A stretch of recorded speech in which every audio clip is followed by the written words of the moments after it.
Sorry podcast मी तुझा घेतोय असं फील येतोय. टंग टंग टंग टंग टंग टंग 4 ways to be successful. अरे नाही थांब ना मित्रा, मी टाइमपास फोटो बघायला इंस्टाग्राम उघडलंय रे. सरावल्या हातानाही कंप का सुटावा, पाय मोकळे करून घेऊ. हो ना. स्वर्गीय डॉक्टर रामानंद सागर खूप कमाल गोष्ट म्हणायचे, तुम पे बहुत जिम्मेदारी है बेटा. जिस उम्र में माँ बाप बच्चों पे संस्कार करते हैं उस उम्र में तुम पूरे देश पे संस्कार कर रहे हो. मैं पल दो पल का शायर हूँ, पल दो पल मेरी कहानी है. आता फोन जवळ आलेत आणि माणसं लांब गेलेत. पूर्वी फोन लांब होते तेव्हा माणसं जवळ होती. म्हणजे हॅलोवरनं कळायचं रे की काय रे काय झालं, ऑल ओके. ते म्हणले अरे हे चिबूड. मी शूटिंग संपवलं आणि मी येऊन आईला असं म्हटलं होतं की मला हे खूप आवडलंय, मला आयुष्यभर हेच करायचंय. अरे I was 9 and here I am on Waayfal podcast. अपेक्षांचं ओझं झेपत नाही, अपेक्षांचं ओझं झेपत नाही. आता प्रत्येकालाही भीती आहे की तुझा काहीतरी अजेंडा आहे. एव्हरीबडी इज वरीड की तू मला का मदत, आता मदत करणारा बराही विश्वास नाहीये. बिकॉज आय एम थिंकिंग की हा का माझ्याशी चांगला वागतोय, ह्याचा काहीतरी असणार. कोकण जर आपण ग्लॅमराईज करून असं ते जे मॉलदीव्स लेवलला ते आल्यावर हार घालतात आणि ते जर त्या लेवलला जर आपण केलं ना, झक मारतं मॉलदीव्स आणि झक मारतं मॉरी. गंजी फ्रॉक. गंजी फ्रॉक किती दिवसांनी शब्द म्हटला मी. ऋणू झुणू रे भ्रमरा, सांडी तू अवगुण रे. नमस्कार मंडळी, वायफळच्या या अमृत महोत्सवी भागामध्ये म्हणजेच 75व्या भागामध्ये मी सुयोग आणि प्राची तुमचं स्वागत करत आहोत. 75 भाग झालेले आहेत. हा प्रवास फारच मजेदाररित्या आपला चालू आहे आणि ह्यात तुमचाही खूप मोठा सहभाग आहे. त्यामुळे त्याच्यासाठी खूप खूप धन्यवाद. असंच आम्ही कार्यक्रम करत राहू, तर त्याला असंच प्रेम देत राहा. तशा प्रकारचं कामही करण्याचा प्रयत्न पूर्ण वेळ चालू ठेवू असंही तुम्हाला एक सांगतो. आजचा हा जो खास भाग आहे याच्यासाठी आपण स्वप्नील जोशी यांच्याबरोबर गप्पा मारलेल्या आहेत या अमृत महोत्सवी भागात. तर या गप्पा जबरदस्त झालेल्या आहेत. त्याच्यामध्ये विनोदी भागही आहेत, लाईफबद्दलच्या कॉन्सेप्ट्स, प्रिन्सिपल्स ह्याच्याबद्दलही आम्ही डीप टॉक म्हणजे अगदी खोलात जाऊन संभाषण साधलेलं आहे. आणि त्याचबरोबर ऑफकोर्स वायफळ जॅम झालेला आहे, अद्भुत दरवाजा झालेला आहे. असा हा जॅम पॅक्ड वायफळ गप्पांचा भाग लगेचच सुरू करतोय. पण त्याच्या आधी तुम्ही जर का वायफळला सबस्क्राईब केलं नसेल तर पटकन करून टाका. 1,50,000 सबस्क्रायबरचा पल्ला आपण ऑलमोस्ट आता गाठलेला आहे. आणि आम्ही जे काही करत असतो तुमच्यासाठी ते तुमच्यापर्यंत पोहोचण्यासाठी, ते तुमचं मिस होऊ नये ह्या कारणास्तव वायफळला सबस्क्राईब करा आणि बेल आयकन सुद्धा दाबा, म्हणजे सगळं तुमच्यापर्यंत अबाधितरित्या पोहोचत राहील. वायफळ पत्रव्यवहाराचा तुम्ही जर भाग नसाल तर त्यालाही रुजवा, त्याचीही लिंक डिस्क्रिप्शनमध्ये दिलेली आहे. म्हणजे आम्ही जी मराठीतनं ईमेल स्वरूपात जे पत्र लिहितो, कथाकथन लिहितो, इन 3 नावाचं सत्र जे लिहितो ते तुमच्या इनबॉक्समध्ये पोहोचत राहील. तुम्ही जर का वायफळ पत्रव्यवहाराला रुजू झाला असाल आणि कदाचित ईमेल्स मिळत नसतील तर स्पॅम फोल्डर किंवा प्रमोशनल फोल्डरमध्ये चेक करा आणि त्याला ड्रॅग करा मेन इनबॉक्समध्ये, म्हणजे ते येत राहतील. आणि तिसरी महत्त्वाची गोष्ट म्हणजे वायफळ स्पेशल सुतारफेणी नावाचा आपला संगीतमय कथाकथनाचा वेगळाच असा कार्यक्रम आपण करतो आहोत. आणि आत्ता येऊ घातलेल्या सुतारफेणीच्या कार्यक्रमाचे डिटेल्स आपण डिस्क्रिप्शनमध्ये टाकलेले आहेत, तेही बघा. आणि जरूर या तिकडे, ह्या कॅमेरा पल्ल्याड जाऊन तुम्हाला भेटण्यासाठी आम्ही उत्सुक आहोतच. आणि ही सुतारफेणी नावाची कथा जी आहे तीही तुमच्यासमोर सादर करण्यासाठी आम्ही खूपच एक्सायटेड आहोत. एवढंच बोलतो, फारच पटापट बोलतोय मी, कारण एक्साइटमेंट आहे या 75व्या भागाची. तर सुरुवात करूया वायफळच्या अमृत महोत्सवी एपिसोडची with none other than Swapnil Joshi. Let's go. Swapnil दादा म्हणू की कसं म्हणू? नाही, तुझा कम्फर्ट आहे. स्वप्नील म्हण, स्वप्नील दादा म्हण, तुझा जो कम्फर्ट असेल तो. कारण ते काही म्हणजे काही असं ठेवून दादा म्हणण्यात काहीच पॉईंट नाही. दादा म्हणतो, पण ते त्याच्यात आदर ठेव. म्हणजे तो दादा म्हणजे मला दादा नाही, आपला मावस भाऊ. ओ बापरे. चुलत भावापेक्षा मावस भाऊ जवळचा ना. बरोबर. संपत्तीत वाटा आला की नाती बिघडतात. आणि कोकणाचा त्यामुळे म्हणजे बोलूयाच नको आपण. काय नोटवर चालू करतोय आपण भावकीवर वगैरे. थांबा, मी 7-12 उत्तरा घेऊन येतो. पॉडकास्ट संपता हा माईक तुझा, हा माईक माझा, ह्याच्या पलीकडची तुझी, इकडची माझी वगैरे, ते सगळं सुरू होतंय. आंबा माझ्या कुंपणात पडला. पण हे ओव्हर रेटेड आहे का रे? म्हणजे ही कोकणातली ही भावकी आणि भांडी ओव्हर रेटेड आहेत माहिती? आहेत. काय सांगतो आहेत. मी म्हणजे माझा फार इंटरॅक्शन नाही म्हणून मी सॉरी पॉडकास्ट मी तुझा घेतोय असं फील होतं. पण ओव्हर रेटेड आहे ते, एवढं नसेल होत का? होतं म्हणजे मी बघितलंय, म्हणजे जवळच्या नातेवाईकांत बघितलंय असं झालेलं. अच्छा. पण कदाचित काय माहित आता, मग जीवावर उठतात वगैरे या लेवलला? तेवढं मी बघितलं नाही, पण ऐकलंय असं होतंय. हो हो. वाव. ओके. तर आहे. कारण मला असं वाटतं आता now that we are thinking about it, तर कदाचित त्याच्या मागे ना, कारण उपजीविकेची साधनं कमी असल्यामुळे ती लँड जी काय आहे किंवा ती बाग जी काय तीच तुमचं मेन सोर्स ऑफ इन्कम असेल आणि 4 भावंड असतील तर मग ते त्याच्यावर पुढे हे होऊ शकते असं मला वाटतं. नाही आणि बघ म्हणजे तुमच्या जीवाभावाच्या रक्ताच्या नात्यांबद्दल जेव्हा तुम्ही इतके कटू होता तेव्हा तितकं काहीतरी मोठं स्टेकला असल्याशिवाय तुम्ही होणारही नाही. हो. म्हणजे ते काही एक आंबा पडला वगैरे हा जोकचा भाग आहे, त्याच्यासाठी कोणी हे सो जेव्हा ते त्या लेवलला जातं अर्थात जे स्टेकवर आहे ते खूप मोठं असणार. म्हणजे ऑब्व्हियस आहे ते. ट्रू. अशा नोटवर आपण एक अत्यंत कॅज्युअल पॉडकास्टला वायफळ गप्पांना सुरुवात केलेली. आता असं वाटतं की ते युट्यूब हा कोकणी चॅनल आहे, म्हणजे मागे असं नारळाची झाड त्याला एक फील आलाय की एकदम वाईप पकडले. म्हणजे दापोलीचं युट्यूब, दापोलीचं युट्यूबवरचं चॅनल आहे. सो स्वप्नील दादा हे आहे म्हणजे इतकं सिम्बॉलिक ठेवलं, एकदम थीम मध्ये घुसलोय, इतका मेटाफर आहे त्याला. बाप रे. पुढच्या मागणं सूर्योदय वगैरे होते वगैरे, अरे देवा, म्हणजे नेक्स्ट लेवलचं एक हे म्हणजे असे फोटो काढतात ना आमच्या इकडे मुरुड बीचवर, सूर्याला हे काय मुठीत पकडलं वगैरे असं. पुढच्या सीझनला लाईव्ह करवंदाची जाळी आणू आपण, खाता पण येतील करून, आणि मग लगेच प्रॉडक्ट प्लेसमेंट वायफळ कोकम आगळ ते सुरू किंवा हल्ली ते आलंय इको टुरिझम. हो ते पण आहे असं करू आपण मस्तपैकी. मी 4 आयडिया दिले तर इथल्या इथे बसून, मला पर्सेंटेज पाहिजे नंतर. हो. बसल्या पहिल्या 3 मिनिटात 4 बिझनेस आयडिया डिस्कस झाले. Prachi, are you listening? I am. Okay. I'm witness. Crazy. So Swapnil दादा, वायफळवर स्वागत आहे. धन्यवाद मित्रा. कसं वाटतंय? खूप छान वाटतंय. मी खूप काही एपिसोड्स पाहिले आणि खूप छान वाटतं मला की कारण ना हल्ली इतकं सगळं फोकस्ड झालंय की थोडंसं डिफोकस व्हायची मजा हरवून बसलोय. तर मला असं वाटतं की तुम्ही खूप छान फोकस्ड होऊन डिफोकस करता, विच इज अमेझिंग. नाईस. मस्तच पैकी मांडलंस तू, खूप छान वाटलं. मार्केटिंग लाईन मिळाली. प्राची स्टेक बडा यार. टीजर कट झालेला आहे. टीजर प्राची स्टेक बडा यार. नाही खरंच, कारण हल्ली काय झालंय, हल्ली इंस्टाग्रामला मला भीती वाटते उघडायला. सगळेच शिकवत आहेत रे. खरं. 4 ways to be successful. अरे नाही, थांब ना मित्रा, मी टाइमपास फोटो बघायला इंस्टाग्राम उघडलं रे, एवढं नाहीच आहे काही सिरियस.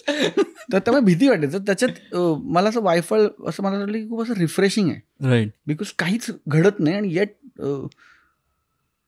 खूप काही ऐकायला मिळतं, खूप काही म्हणजे कॉन्टेंट ज्याला म्हणतो तो खूप मिळतो. So which is amazing. God bless you. Thank you. Means a lot. सकाळी किती वाजता उठलास आज? आज मी सकाळी उठलो 9:50 आसपास, 9:45 आसपास वगैरे. युजली लवकर उठायला आवडतं. ऑफकोर्स कामाच्या स्केड्यूलप्रमाणे वेगळं असतं, पण आवड कसली लवकर उठायची की एकदम आराम? By default not a morning person. Okay. म्हणजे बाय डिफॉल्ट मला जर उठवलं नाही तर मी उठणारच नाही असं माझी आई म्हणते. की 3 दिवस सलग झोपतो वगैरे, मग उठतो, जेवतो, परत झोपतो 2 दिवस वगैरे. कारण माझी परपेच्युअल झोप अपूर्ण आहे गेल्या वर्षांची. कारण मी वयाच्या 9व्या वर्षापासून काम करतोय. राईट. आणि वर्ष माझी झोप अपूर्ण आहे आणि झोप अत्यंत प्रिय आहे. झोप मला असं वाटतं हा माझा कोपिंग मेकॅनिझम आहे. म्हणजे स्ट्रेस आला मी झोपतो, प्रेशर आलं मी झोपतो, काम नाही मी झोपतो, खूप काम केलं मी झोपतो, पैसे खूप आले आता आराम करूया, कफललं काही अरे प्रॉब्लेम आहे पुढच्या महिन्यात, एक काम कर उद्या सकाळी आता झोपतो. सो झोपणं हे माझं कोपिंग मेकॅनिझम आहे. मस्त. त्यामुळे झोपेच्या अराउंड हो जीवन पद्धती आपली. म्हणजे सो मच सो की आता देवाची कृपा आता अशा स्टेजला आहे करिअरमध्ये की मी जिथे काम करतो तिथे माझ्या कॉन्ट्रॅक्टमध्ये असं असतं की लंच नंतर मी 1 तास झोपणार. अरे वा. लिखित असतं कॉन्ट्रॅक्टमध्ये की लंच नंतर, लोकांचा लंच ब्रेक 1 तासाचा, माझा लंच ब्रेक 2 तासांचा. लंच नंतर 1 तास मी काम करत नसतो. पण त्याने कामाची क्वालिटी पण बेटर होते. 1001%. माझं म्हणणं आहे दुपारची 1 तासाची झोप, कारण 1 तास काय तुम्ही 1 तास झोपत नाही, जेवता, मग तुम्ही थोडं गप्पा मारता, मग ऍक्च्युली तू 20 ते 25 मिनिटं डुलकी लागते तुला.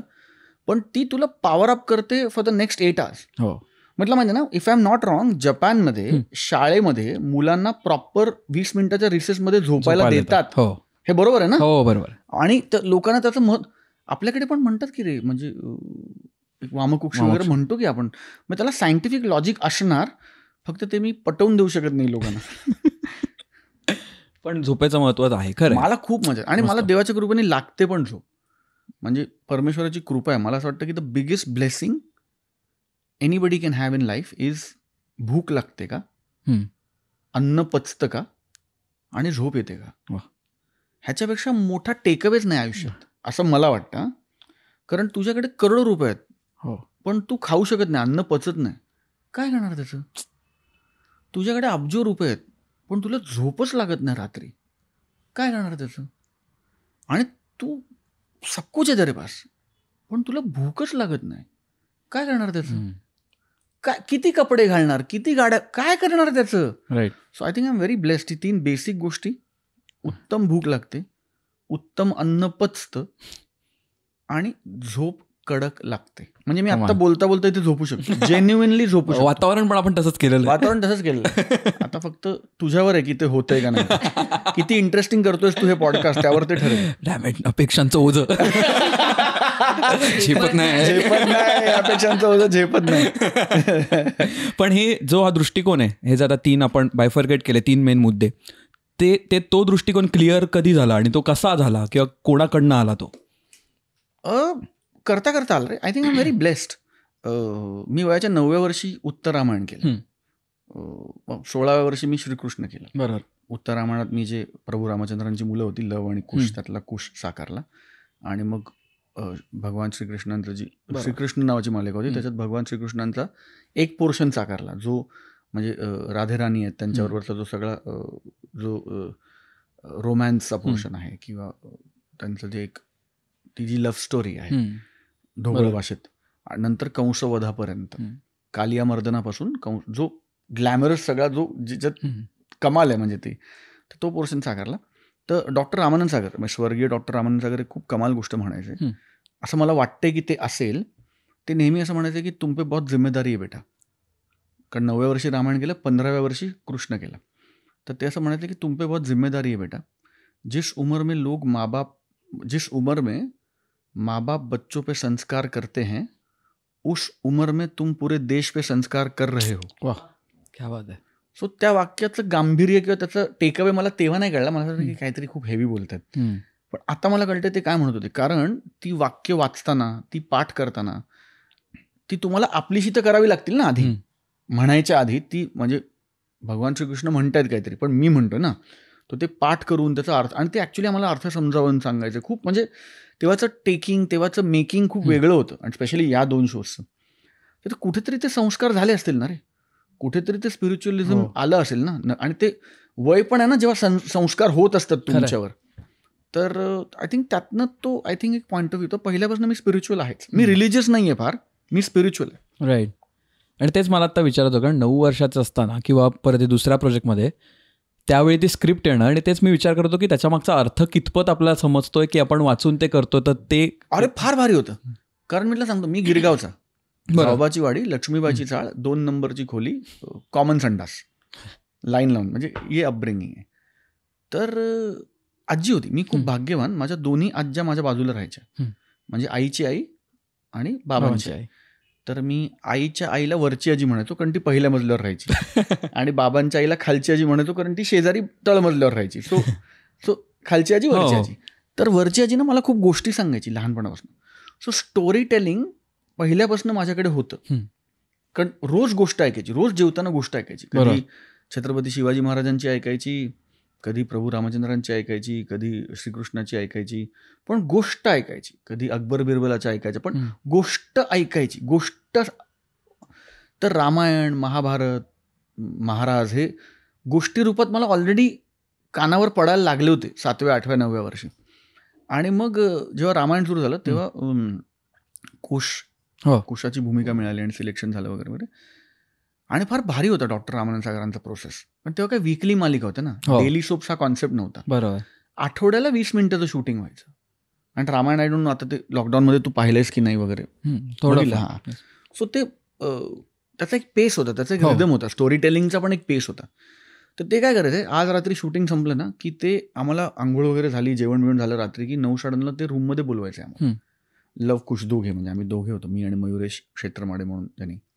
आणि कृष्णाला पण सेम प्रोसेस होता. रात्री ते कन्सर्न लोकांना रूममध्ये बोलवायचे आणि उद्या आपण अमुक अमुक सीन्स करणार आहोत. मग ते आधी ते सीन वाचून दाखवायचे, मग त्याचा अर्थ समजवायचे, मग त्याच्या आधीच्या आणि नंतरच्या रिलेटेड गोष्टी सांगायचे. मग तर हा सीन, कारण रामायण हे महाकाव्य आहे ना, अनेक लोकांनी त्याच्यावर ते लिहिले, म्हणजे अनेकांचं रामायण आहे. तर ते हा सीन त्यांनी कुठल्या पुस्तकातनं प्रेरित होऊन कोणाचं काय घेतलंय आणि ते कोणाचं काय कॉम्बिनेशन नाही, म्हणजे मी ह्याच्याकडच्या 4थ्या अध्यायातलं घेतलंय आणि त्याच्या पुस्तकातल्या 3ऱ्या अध्यायातलं घेतलंय आणि असं करून मी हा सीन बांधलाय.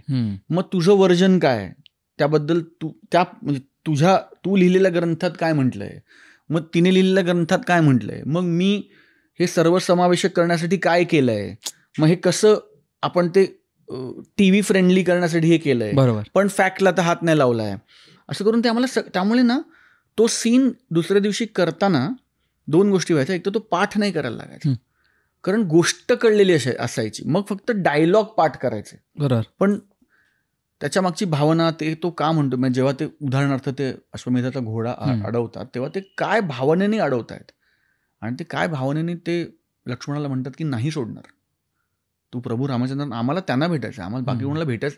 सो तर ती गोष्ट रूपात कळल्यामुळे ते, म्हणजे आजी सांगते आणि ते आजोबांच्याच वयाचे होते रे, तर ते गोष्ट सांगायचे आणि ते खूप फॅसिनेटिंग असायचं. त्यामुळे नेक्स्ट डे ते करताना आम्हाला खूप मजा यायची. तर त्यामुळे नाही झाला प्रॉब्लेम समजायला की इतकं, त्यांनी ते इतकं आमच्या लेवलला येऊन आम्हाला, म्हणजे गोष्ट आजीची गोष्ट लेवलला येऊन आम्हाला समजवल्यामुळे त्याचं दडपण नाही आलं. बरोबर. आणि यंग असल्यामुळे जिभेवर पण संस्कार होत होते. राईट. त्यामुळे ते संस्कारच संस्कृत मिश्रित हिंदीचे झाले. त्यामुळे भाषा बोलायला, त्यामुळे तुझं बघितलंस तर माझं हिंदी, लोक म्हणतात की अरे तुझं मराठमोळं हिंदी वाटत नाही, तुझं हिंदी चॅस्ट हिंदी बोलतोस तू. तर कदाचित जिभेवर ते संस्कार लहानपणी झाल्यामुळे ते असेल. पण हां, मग त्यामुळे ह्याचं श्रेय संपूर्ण त्यांना आहे, आम्हाला नाही. त्यांनी ते इतकं ग्राउंड लेवलला ब्रेक करून, मायक्रो ब्रेक करून आम्हाला सांगितलंय की ते अजूनही त्या गोष्टी अशा काल ऐकल्यासारख्या तोंडपाठ आहेत. राईट. कमाल कमाल कमाल कमाल, खूप कमाल. आणि त्यावेळेचा एक्स्ट्रीमली ब्लेस्ड. खरं. आणि त्यावेळेचा जो आता आपण जे म्हणतोय in terms of media development ज्या होतात आणि ज्या प्रकारात आता कॉन्टेंट किंवा कोणत्याही प्रकारचा आर्ट फॉर्म लोकांपर्यंत येतो, जसं म्हणालास की त्यावेळी एपिसोड 1 जायचा आठवड्याला 20 मिनिटाचा. आता कारण एवढे कॉन्टेंट येत असतात त्यामुळे प्रोडक्शनची प्रोसेस पण खूप फास्ट झाली. त्यामुळे आय थिंक त्या स्लोनेसमध्ये पण खूप जास्त बऱ्याच गोष्टी शिकता पण आल्या आणि आय थिंक त्या वेगळ्या प्रकारे हाताळता पण आल्या. आणि इतक्या मोठ्या प्रोजेक्टचा जेव्हा तुम्ही भाग होता ना तेव्हा तुम्हाला शिकायला खूप मिळतं. म्हणजे आपण आत्ता VFX आणि क्रोमा आणि सगळं बोलतो, Ramayan is the first show in India जेव्हा VFX वापरले गेले. म्हणजे VFX as we know them नाव. त्याच्या आधी VFX व्हायचे का तर म्हणजे फणी मुजुमदार साहेब वगैरे ते VFX करायचे, पण ते स्पेशल इफेक्ट्स होते आणि ते फिजिक्सचे नियम वापरून केलेले स्पेशल इफेक्ट्स असायचे. म्हणजे माणूस छोटा दाखवायचा तर त्याला 200 फूट मागं उभं करा. बरोबर. म्हणजे ते तसे होते. मशीन बेस्ड VFX ज्याला आपण, की क्रोमा ज्याला आपण म्हणतो, किंवा ग्रीन स्क्रीन ज्याला आपण म्हणतो. आणि तेव्हा आम्ही लाईव्ह क्रोमा करायचो. सो एक मोठी रूम असायची ज्याच्यात ती सगळी मशीन्स इन्स्टॉल्ड असायची आणि लाईव्ह, म्हणजे एका कॅमेरावर आम्हाला तू दिसायचाच, एका कॅमेरावर ग्रीन स्क्रीन दिसायचा, एका कॅमेरावर काय म्हणजे ब्रह्मदेव असतील जे भगवान विष्णूंच्या नाभीतनं आलेत, तर त्यांचं वेगळं शूट दिसायचं. आणि 4थ्या मॉनिटरवर आम्हाला ते मिक्सिंग दिसायचं लाईव्ह, की कसं दिसतंय. मग ते चुकलं तर परत करायला लागायचं आणि मोठा प्रोसेस होता. Cordless mics as we know them आम्ही पहिल्यांदा भारतात वापरले. I was 9 years old when we use cordless mic. So ही टेक्नॉलॉजी पण जेव्हा आता लोक बोलतात तेव्हा मला असं वाटतं की हा बीन दॅट डन दॅट आहे. मतलब आता फक्त त्याचं अपस्केलिंग सुरू आहे ना, टेक्नॉलॉजी नाही बदलली. आता AI आल्यावर आपण म्हणू टेक्नॉलॉजीच बदलली, पण तोपर्यंत मी म्हणजे अपस्केलिंग, म्हणजे लो बँड वापरत होतो, मग हाय बँड वापरायला लागलो, हाय बँड नंतर ह्युमॅटिकवर आलो, ह्युमॅटिक नंतर बीटावर आलो, बीटा नंतर आपण CD वर आलो, CD नंतर पेनड्राईव्हवर आलो. आता लागणारच नाही drive, is new technology, otherwise it is upscaling. बरोबर. सो ते सगळं बघता आलं, खूप मजा आली. मग त्या काळची प्रोसेस आणि आत्ता तू करतोस ते प्रोजेक्ट, आपण जर टाइमलाईन जम्प करूया नोलन दादांसारखं, तर त्याच्यात तुला आत्ता कसली म्हणजे त्या काळचं तू काय म्हणतोस की ते मी मिस करतो, ते आत्ता आपण ह्या प्रोसेसमध्ये वापरू शकलो असतो आत्ता, तर त्याचा जास्त बेनिफिट झाला असता. ऑफकोर्स काळानुसार गोष्टी बदलतात. तरी I am somebody who lives in the present. Hmm. I am not somebody who, म्हणजे माणूस म्हणून तो मी नाही आहे की मी हे केलंय मग आता मला असं वाटतं की नाही, ते या पिढीची चूक नाही ना की तुम्ही ते त्या पिढीत केलंय म्हणून. बरोबर. म्हणजे मला त्या लोकांचं फार कमाल वाटलं की आमच्या काळी वगैरे. बरोबर, ठीक आहे ना सर, केलं ना आपण, आत्ताचं बोलूया ना. सो मला असं वाटतं की आत्ताची पिढी पण फार कमाल काम करते आणि मी आत्ताच्या पिढीचं समजतो स्वतःला. कारण तुम्ही अपग्रेड करत राहायला पाहिजे, तुम्ही अपस्केल करत राहायला पाहिजे. तर मला नाही वाटत की मी काही मिस करतोय. त्याची मजा वेगळी होती, आत्ताची मजा वेगळी. आता पेसला मजा आहे. आता तुला हे सगळं जे आपण VFXचं बोललो, ज्यासाठी एक मोठी सर्व्हर रूम वगैरे आम्हाला तेव्हा लाईव्ह लागायची, ते आता फोनमध्ये होतं रे. नको तो माणूस गायब होतो वगैरे, हे सगळं तू म्हणजे माझा 8 वर्षाचा 6 वर्षाची म्हणजे 8 वर्षाची मुलगी आणि 6 वर्षाचा मुलगा सांगतात बाबी असं करायचं म्हणून. बिकॉज टेक्नॉलॉजीने त्यांना ते ॲक्सेस दिलाय तो. So why not. So what I miss is the content part of it. I don't miss the technology. मला कोणीतरी मला नेहमी विचारतात की परत रामायण बनलं तर तुम्हाला काम करायला आवडेल का. त्याच्यावर मी सगळ्यांना हेच उत्तर देतो की रामायण परत बनेल, पण डॉक्टर रामानंद सागर कुठनं आणणार. महाभारत परत बनवू, पण डॉक्टर राही मासूम राजा ज्यांनी लिहिलं B.R. चोप्रांचं महाभारत, ते कुठनं परत आणणार. तो डिरेक्टर कुठनं परत आणणार.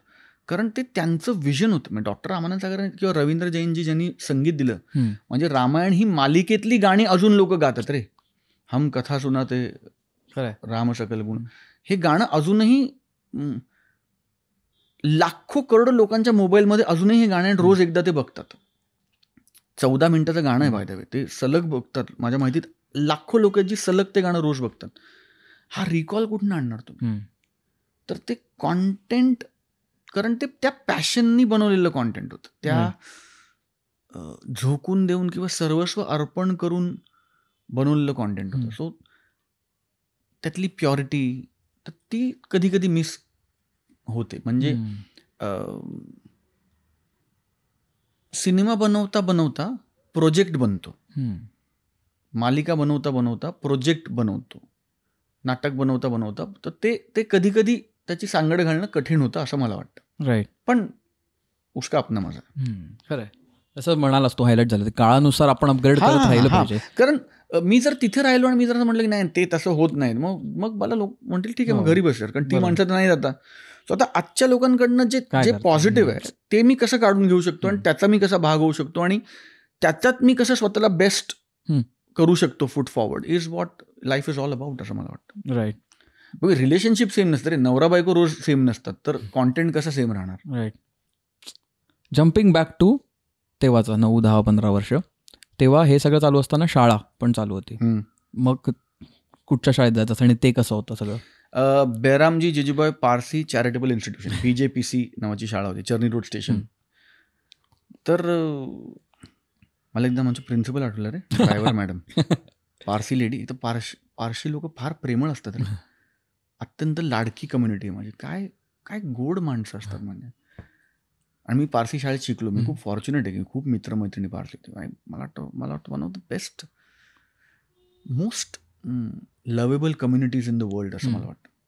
आमचे ड्रायव्हर मॅडम होते, त्यांचं नावच RPF ड्रायव्हर असं त्यांचं नाव होतं, आडनावच ड्रायव्हर होतं. त्या प्रिन्सिपल होत्या. जेव्हा रामायणात सिलेक्शन झालं तेव्हा बाबा जाऊन त्यांना भेटले की असं असं आहे मॅम, आणि मोठी शाळा होती, प्रेस्टिजियस शाळा होती. आणि रामायण वॉज अ रेज रे. उत्तर रामायण हा उत्तराखंड आहे ना, म्हणजे त्याला आपण म्हणूया पार्ट 2 हल्लीच्या भाषेत. रामायण ऑलरेडी रामायण होतं. तर त्या म्हणल्या की नाही मिस्टर जोशी बाबांना, की your son is doing something incredible आणि he is helping in nation building, तर द स्कूल विल बॅक हिम.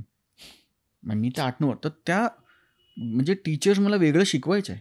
अरे, त्यांनी वेगळे क्लासेस लावले होते मला की करिक्युलम मागे पडता कामा नये वगैरे. आणि तितकंच कमाल डॉक्टर रामानंद सागरांच्या परिवाराची पण आहे. म्हणजे मग मोती सागर, म्हणजे आम्ही मोती अंकल म्हणतो किंवा आनंद अंकल म्हणतो, शीला आंटी म्हणजे मोतीजींची वाईफ, निशा आंटी, सगळेच, प्रेमजी, सुभाषजी, मम्मी म्हणजे डॉक्टर रामानंद सागरांच्या पत्नी मम्मीजी म्हणतो आम्ही त्यांना. त्या सगळ्यांनी पण, आणि डेली सोप नसल्यामुळे टेलिकास्टचं प्रेशर नव्हतं, 3-3, 6-6 महिन्याची बँक असायची. तर त्या सगळ्यांनी पण खूप जास्त सांभाळून घेतला की ह्याचा अभ्यास कसा बुडणार नाही, परीक्षेची शेड्यूल्स कशी मॅनेज होतील. मग मी जर म्हटलं की मला आठवतं मी एक दिवशी रात्री खूप टेन्स होतो आणि कोणतरी पापाजीने सांगितलं म्हणजे डॉक्टर रामानंद सागरांना की रो रहा है. मग ते आले माझ्या रूममध्ये की क्या हो गया आप क्यों रो रहे हो. नहीं मेरा पेपर है परसों मेरी पढ़ाई नहीं हुई. मैं तो क्या रोना क्या उसमें. नहीं अभी कल तो शूटिंग है कैसे करेंगे पढ़ाई फिर मैं तो परसों में मेरे को तो फिर डांट पड़ेगी. तो बोले अरे तू रो क्यों रहे हो. नहीं करेंगे कल शूटिंग आप पढ़ाई कर लेना पूरा दिन. So you see as a producer as a director तुम्ही 9-10 वर्षाच्या मुलांबरोबर कामं करताय जे तुमचे हिरो आहेत. त्या पर्वासाठी ते हिरो आहेत. लव आणि कुश हे उत्तर रामायणाचे हिरोज आहेत. सो त्यांना हा कम्फर्ट देणं त्या काळात त्यांचे काही हजारो लाखो रुपये तुटलेच असतील ना शूटिंग कारण अख्खं युनिट बसलं आणि शूटिंग नाही करत. पण नाही याची परीक्षा आहे हा कम्फर्टेबल असेल तर माझा आउटपुट चांगला निघेल. ही भावना असणं हे इन्क्लुजन ज्याला आपण म्हणू ना इन्क्लुझिव्हिटी हे इन्क्लुझिव्हिटी असणं ही मला फार कमालीची बाब वाटते. म्हणजे कमाल. So from the school people to the producers I think सगळ्यांनी ते केलं. आणि देवाच्या कृपेने मी हुशार होतो बऱ्यापैकी त्यामुळे एकपाठी होतो आहे अजूनही. तर मी नेहमी पहिल्या 3 असायचो शाळेत पण. तर जोपर्यंत रँक हलत नव्हता तोपर्यंत घराने काही अडचण नव्हती. कारण देवाच्या कृपेने पहिल्यापासून रोल मिळाला तेव्हापासून हे होतं की उत्तम आहे चांगलं आहे रामायणातच रोल मिळाला रे पहिला. पण ह्याच्यावर घर चालत नाही आहे. सो आईबाबांनी क्लिअरली सांगितलं होतं की तुला आवडतंय आणि इतकी मोठी संधी चालून आली आहे तर आपण करूच आहे. म्हणजे आईबाबांचं पण खूप कौतुक व्हायला पाहिजे. कारण 30-35 वर्षांपूर्वी जर कोणी असं म्हटलं की अमुक अमुक करूया तर लोकांनी शेण घातलं होतं आईवडिलांच्या तोंडात की अभ्यासाचं म्हणजे मातेरं करताय आयुष्याचं पोराला धंद्याला लावलाय आत्ताच वगैरे हे सगळं लाजा वाटत आहे धिक्कार आहे तुमचं ज्याला आपण आता ट्रोलिंग म्हणतो. राईट. तेव्हा ते नातेवाईक करायचे आता ओव्हरऑल झालंय. पण तर ते पण hats off to my parents also because त्या दोघांनी असा निर्णय घेतला की नाही त्याला आवडतंय अभ्यास सांभाळून होतोय आणि आम्हाला आमची सत्सक विवेक बुद्धी सांगते की आम्ही हे पैशासाठी करत नाही आहोत. पण मुलगा जर फ्लरिश होतोय तर वेगळं करिअर म्हणून का नाही विचार करायचा. का डॉक्टर आणि इंजिनियर राईट चालून आलंय करून बघूया. नाही जमलं सूत नाही जुळलं सूत तर नाही ठीक आहे. And God willing everything fail in place. पण ह्या काळी आता तुझं काम पण चालू होतं आणि अभ्यास पण व्यवस्थित चालू होता. पण तुझ्या मनात त्यावेळी काय काय थॉट्स होते की कारण आपण शाळेत असतो तेव्हा जरा क्रेझी असतो पण मला हे करायचं मला ते करायचं मला हे पण करायचंय किंवा असं काय काय असतं चालू डोक्यात. तर तुझं काय भावविश्व होतं तेव्हा. यार मी अभ्यासात खूप हुशार होतो. मी एक्स्ट्रा करिक्युलर्समध्ये खूप हुशार होतो. खूप हुशार. मी I was never into sports unfortunately. एक आवड म्हणूनच. पण elocution competitions essay writing competitions drawing या सगळ्यात हुशार होतो मी खूप. आणि अभ्यासात हुशार होतो एकपाठी होतो. I think was a very decent child. पण मग डोक्यात काय व्हायचं की मला काय व्हायला आवडेल किंवा मला काय एक्सप्लोर करायचं आहे. खूप आधी मला बस कंडक्टर व्हायचं होतं. अरे वा. कारण माझं म्हणणं असं होतं की बघा म्हणजे किती हुशार आहे मी. मला असं मला हे लक्षात कारण बसनी खूप फिरणं व्हायचं. पैसे नव्हते आईवडिलांकडे पण बेसिक मध्यमवर्गीय. तर माझं असं लक्षात आलं होतं बसमध्ये बसल्यावर की ड्रायव्हर बस चालवतो पण हा माणूस टिंग करतो तेव्हा बस थांबते आणि हा माणूस टिंग करतो तेव्हा बस चालते. सो चालवत जरी तो असला तरी कंट्रोल ह्याच्याकडे आहे. त्यामुळे मला कोणी विचारलं की तुला व्हायचं मी म्हणतो मला कंडक्टर व्हायचं. तर आई म्हणली होती का मग ड्रायव्हर का नाही व्हायचं. तर मी म्हटलं होतं की नाही पण ड्रायव्हर नुसताच चालवतो ना ठरवतो तर हा मला हे व्हायचंय ज्याला आता आपण काय म्हणतो लिडरशिप क्वालिटी मोठा शब्द. तर ते नेतृत्वाचे गुण खूप ते तेव्हा म्हणजे तुम्हाला बस कंडक्टर व्हायचं होतं. पण मी उत्तर रामायणाच्या सेटवर पहिल्या दिवशी गेलो. पहिला दिवस माझा म्हणजे मेन स्ट्रीम ॲक्टिंग आणि या अर्थाने त्याच्याने मी एक छोटंसं नाटक केलं होतं व्यावसायिक पण काही त्याला हे नाही. आणि मी त्या दिवशी सेटवर गेलो. मला अंधुकसं आठवत आहे आईवडिलांना क्लिअरली आठवत आहे. मी शूटिंग संपवलं आणि मी येऊन आईला असं म्हटलं होतं की मला हे खूप आवडलंय मला आयुष्यभर हेच करायचंय. अरे I was 9 and here I am on Waayfal podcast. कमाल कमाल कमाल. इयत्ता 3री 4थी असेल ते 2री 3री 4थी नाही 6व्या वर्षी पहिली. हां 5वी 6वी 9-10 वर्षात होतं. तेव्हा असं घडलं ते की हे मला कारण ते दिवसभर तिचे घडलं. मग ह्याचं परत ते त्यांचं कौतुक आहे ज्या प्रकारे त्यांनी मला कम्फर्टेबल केलं सगळ्यांनी सेटवर. कारण म्हणजे अरुण गोविल सर असतील म्हणजे सीतामय्या असेल, दीपिकाजी, म्हणजे त्या ते ऑलरेडी लेजंड झाले होते रे तोपर्यंत. तर अरुण गोयल सरांबरोबर इंटरॅक्शन नव्हतं, कारण ते वनवासात असतात, म्हणजे ते वनात असतात ना, लवकुश आश्रमात असतात ना, म्हणजे ते. आणि पण बाकीचे सगळे लोक होते, त्यांनी इतकं कम्फर्टेबल केलं पहिल्या दिवशी, इतकं छान आमच्या कलांनी आम्हाला पाहिजे तसं. आम्ही उठलो की मग रेडी व्हा, मग मेकअप करा. तर वर्किंग कंडिशन्स ज्याला आपण म्हणतो ना आता, ती व्हेरी बॅड वर्किंग कंडिशन्स, त्या इतक्या ब्युटिफुल होत्या. रोज आम्हाला डॉक्टर रामानंदसागरांकडे रोज संध्याकाळी, त्यांचा महाराज होता जेवण बनवणं, तो आम्हाला दोन्ही मुलांना विचारायचा, आप क्या खाओगे? मग जे आम्हाला पाहिजे ती भाजी बनायची, कारण त्यांनी सांगून ठेवलं होतं की लहान मुलं आहेत, सगळ्यांसाठी कॅन्टीन आणि जेवण बनतंच, पण आज भेंडीची भाजी बनवली म्हणून सगळ्यांनी, तर सगळे खातील, पण पोरांना रोज विचारा त्यांना काय खायचं आहे, कारण लहान मुलं त्यांना वाटू शकतं की मला हे खायचं आहे, मला ते खायचं. सो आता मी प्रोड्युसर आहे, आता आय प्रोड्यूस कॉन्टेंट. आता मला असं वाटतं की काय द्रष्टे निर्माते असतील रे, to be so compassionate in your form where money is directly involved is not easy आहे. कारण गणित तुमची चालू होतात, साधा डोसा बटर डोसामध्ये पण लगेच ते काउंटिंग चालू होतं आणि असलंच पाहिजे, कारण तुम्ही निर्माते आहात, पण ते बाजूला ठेवून प्रायोरिटी वाईज नाही, हे ह्याला ह्याच्यात, म्हणजे मला नेहमी असं वाटतं की सगळा हिशोब एका मापदंडात नाही होऊ शकत. म्हणजे आपल्याकडे अनेक लोक आहेत जी फक्त सगळा हिशोब पैशात करतात, की पैसा हा एकच मापदंड आहे सगळ्याचा. असं नाही होत, असं होऊ नये. खरं. सिमिलरली इमोशन हा एकमेव मापदंड, असं नाही होत. तुम्ही मापदंड बदलू शकला पाहिजे, आणि बॅलन्स त्याचा एक करता आला पाहिजे. हे it is obviously not as easy as it is to say, not so many words, पण व्हायला पाहिजे. युटोपियन थॉट हा आहे. ट्रू. मध्ये म्हटलं ना, मी वायफळवर गप्पांचा एक एपिसोड करत होतो आणि मध्ये मी एक स्टोरी टेलिंगचा एपिसोड करत होतो. मी गोष्टी लिहित होतो आणि नरेट करत होतो. त्याच्यात एक अँटिक तात्या नावाची मी गोष्ट लिहिली होती, फिक्शन. ती एका आमच्या व्ह्युअर, लिस्नर त्याला आवडली आणि त्यांनी त्याच्या डोक्यातलं अँटिक तात्या आणि त्यांचं दुकान काढलं, आणि मग ते आम्ही एका इव्हेंटला गेलो, तिकडे तो घेऊन आला आमच्यासाठी. कसलं भारी. हो.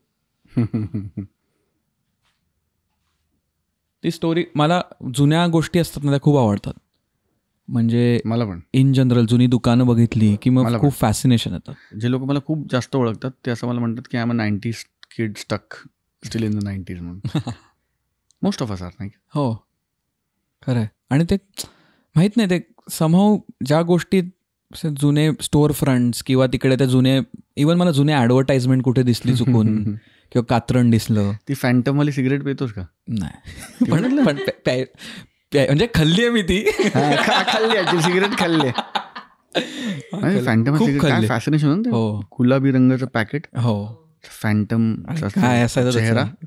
आणि ते आमच्या दापोलीत मिळायचं नाही. मग आजी आजोबा ठाण्यावरनं आत्याकडनं दापोलीला आले ना की मग मी तो जो एक आठवडा आहे तो जो फिरायचो ना सायकलवरनं सिगरेट, आणि त्याला पुढे एक लाल कलरचा त्याला एक शुगर, जणू काही आग लागली, आणि ते तोंडात घेऊन अशी उगाच. आणि तो काय पितो असं करून आणि आई वडीलच द्यायचे मुलांना. अरे पण कसलं फ्युजन गम हे नाही माहित. अरे ते फ्युजन, पूर्वी एकच च्युइंगम मिळालं ना, इम्पोर्टेड च्युइंगम एकच मिळालं. ओके, त्याला फ्युजन गम असं नाव पण नाहीये. FUSEN म्हणून फ्युजन. कळलं, त्याचं नाव काहीतरी फुजॉ वगैरे काहीतरी असं नाव, पण त्याला आम्ही लहान फ्युजन गम. तर गिरगावात राहायचो जहाबाच्या वाडीत.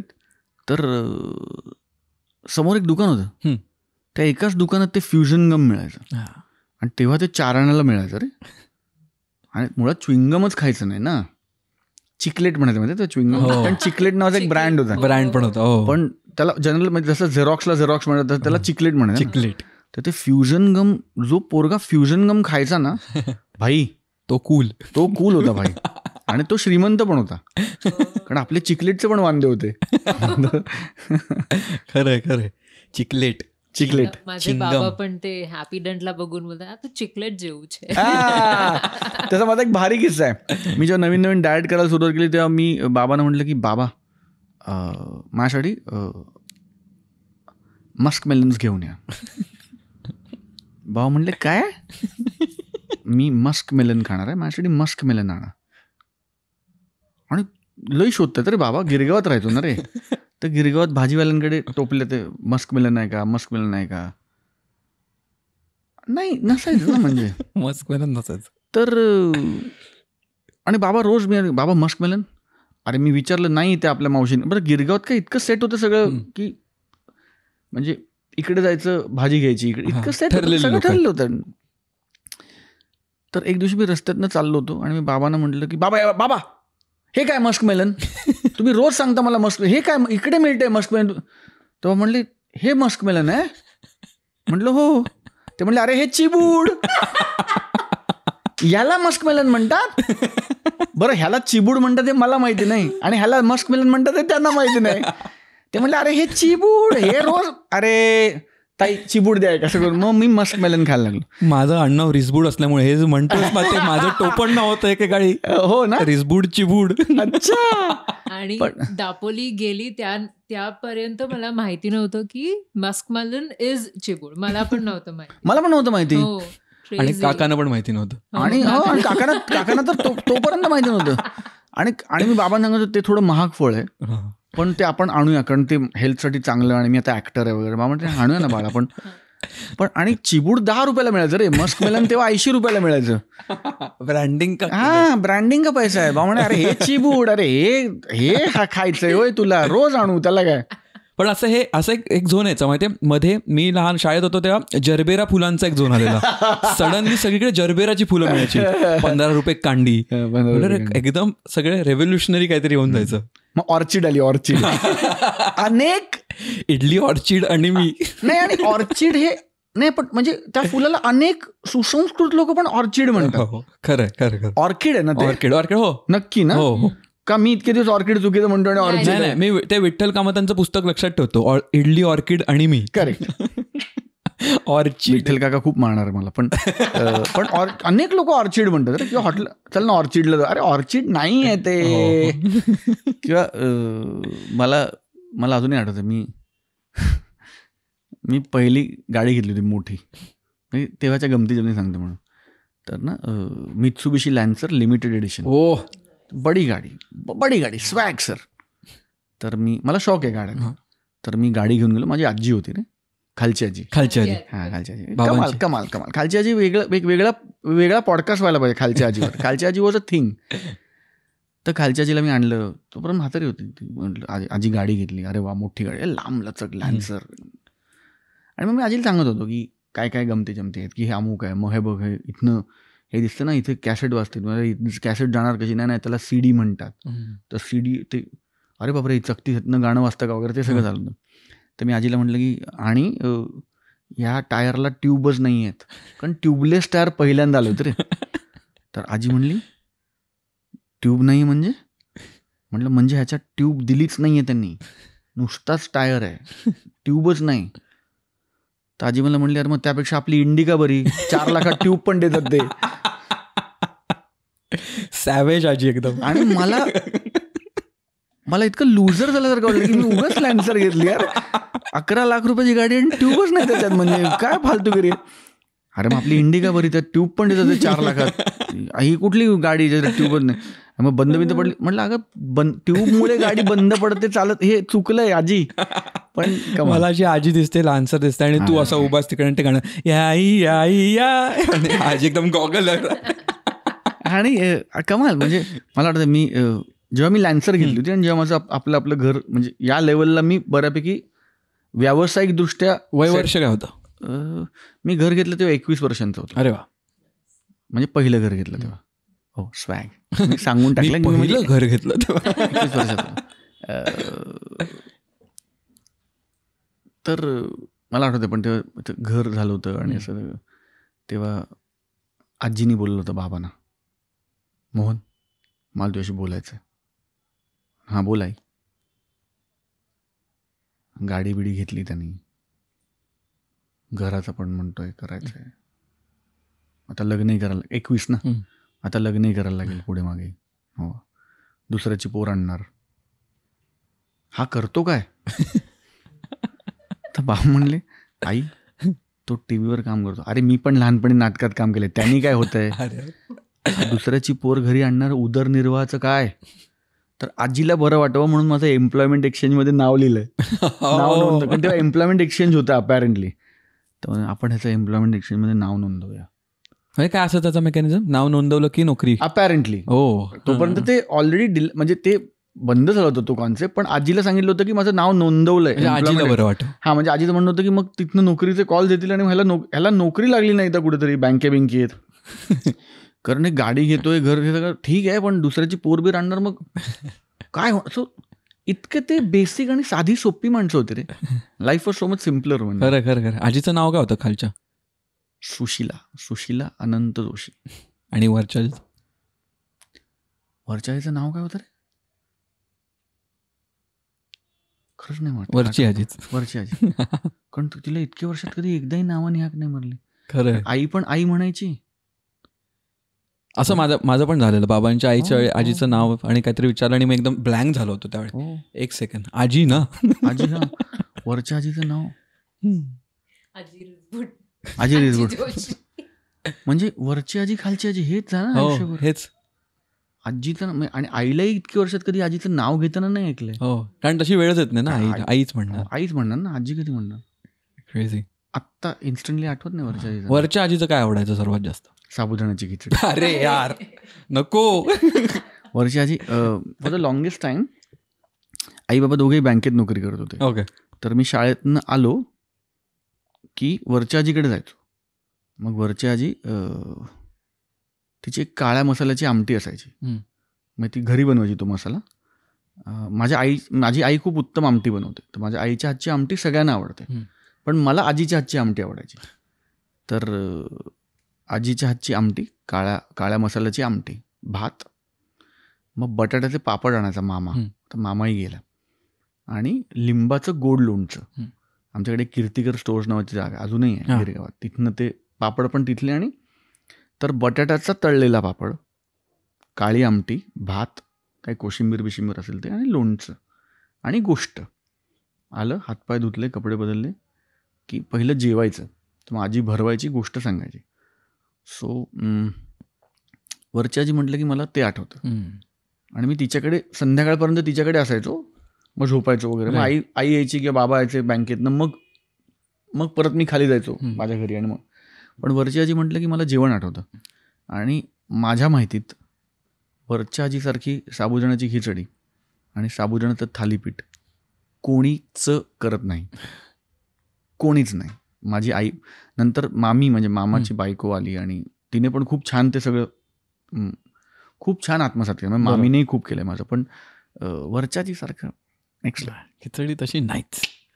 म्हणजे पांढरी शुभ्र खिचडी, दाण्याचं कूट, आणि ते पण असं अर्ध दाण्याचं कूट. म्हणजे एखादा दाणा लागलाही पाहिजे दाताखाली. फाईन कूट नाही, थोडंसं असं मधलं, ज्याला आपण आता काय म्हणतो, कोर्स. मधलं म्हटलं की 10 रुपये, कोर्स म्हटलं की 80 रुपये. Musk melon. आता मस्क मेलन वर्ड काय? कोर्स. थोडं कोर्स दाण्याचं कूट विथ डॅश ऑफ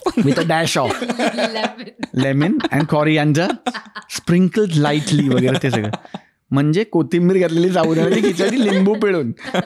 पण आजीसारखी साबुदाण्याची खिचडी इज नेक्स्ट लेवल ब्रो. खरं. आणि तू जे म्हणालास ना तसं एक प्रिपरेशन सांगितलंस, पूर्ण प्लेटिंग केलं आपण ते, आणि त्यावेळची ती लोक एकत्र जमणं, एकमेकांशी गप्पा मारत आपण ते खाणं, ह्या गोष्टी लहानपणी खूप व्हायच्या. आणि सडनली माहीत नाही मोठं झालं का होत नाहीत, किंवा ते मला ते लहानपणीच आठवतं की अंगणात बसून खाल्लेलं ते आम्ही जेवण उन्हाळ्याच्या सुट्टीतलं. नाही, कारण तेव्हा कॉन्व्हर्सेशन व्हायची ना, तेव्हा फोन्स नव्हते. People use to converse. मग मी असं नेहमी म्हणतो, क्लॅपलाईन आहे ॲक्च्युली, की आता फोन जवळ आलेत आणि माणसं लांब गेलेत. पूर्वी फोन लांब होते तेव्हा माणसं जवळ होते. म्हणजे हॅलोवरनं कळायचं रे की काय रे, काय झालं, ऑल ओके.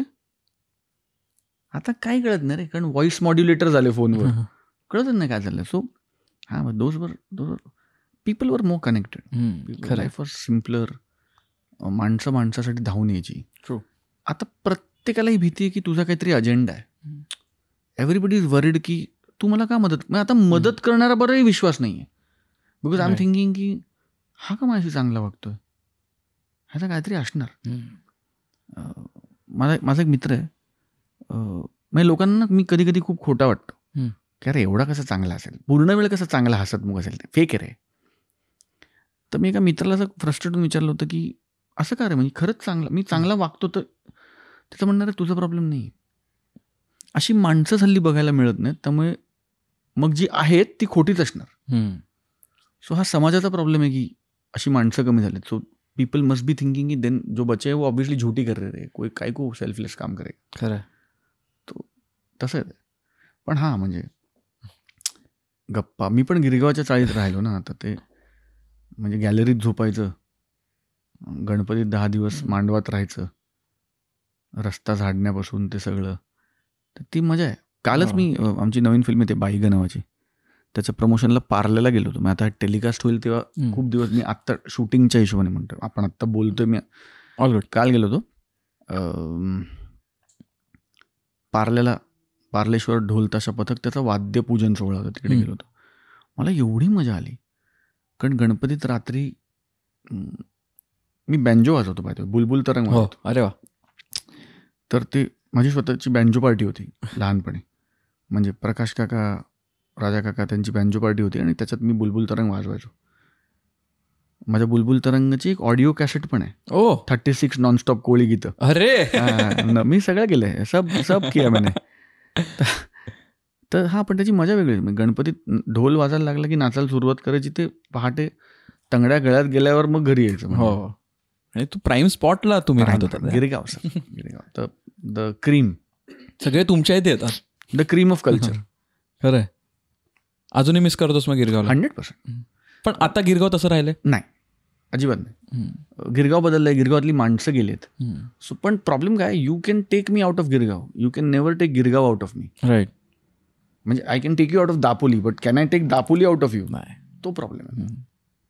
म्हणजे प्रॉब्लेम नाही आहे, तो मुद्दा तो आहे. प्रॉब्लेम अजिबात नाही. I am very happy.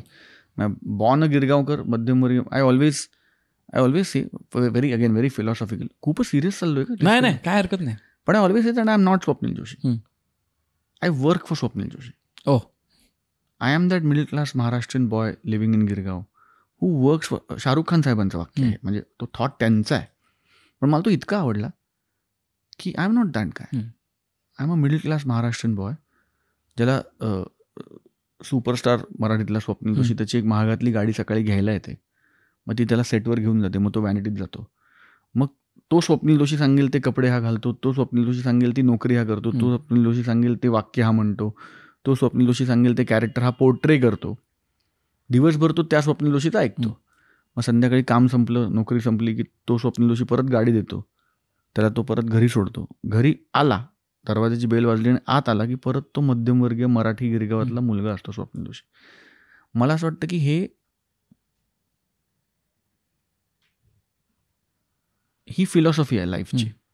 ज्याला हे करता आलं किंवा ज्याला हे करण्यातली गंमत कळली, जिथे ह्या स्वप्नील जोशी आणि त्या स्वप्नील जोशीची गल्लत होईल ना, म्हणजे त्याच्या स्पेसमध्ये हा आला आणि ह्याच्या स्पेसमध्ये तो गेला, तिथे गडबड. पण हा थॉट हे का महत्वाचं वाटतं तुला, हे असं मेंटेन करणं?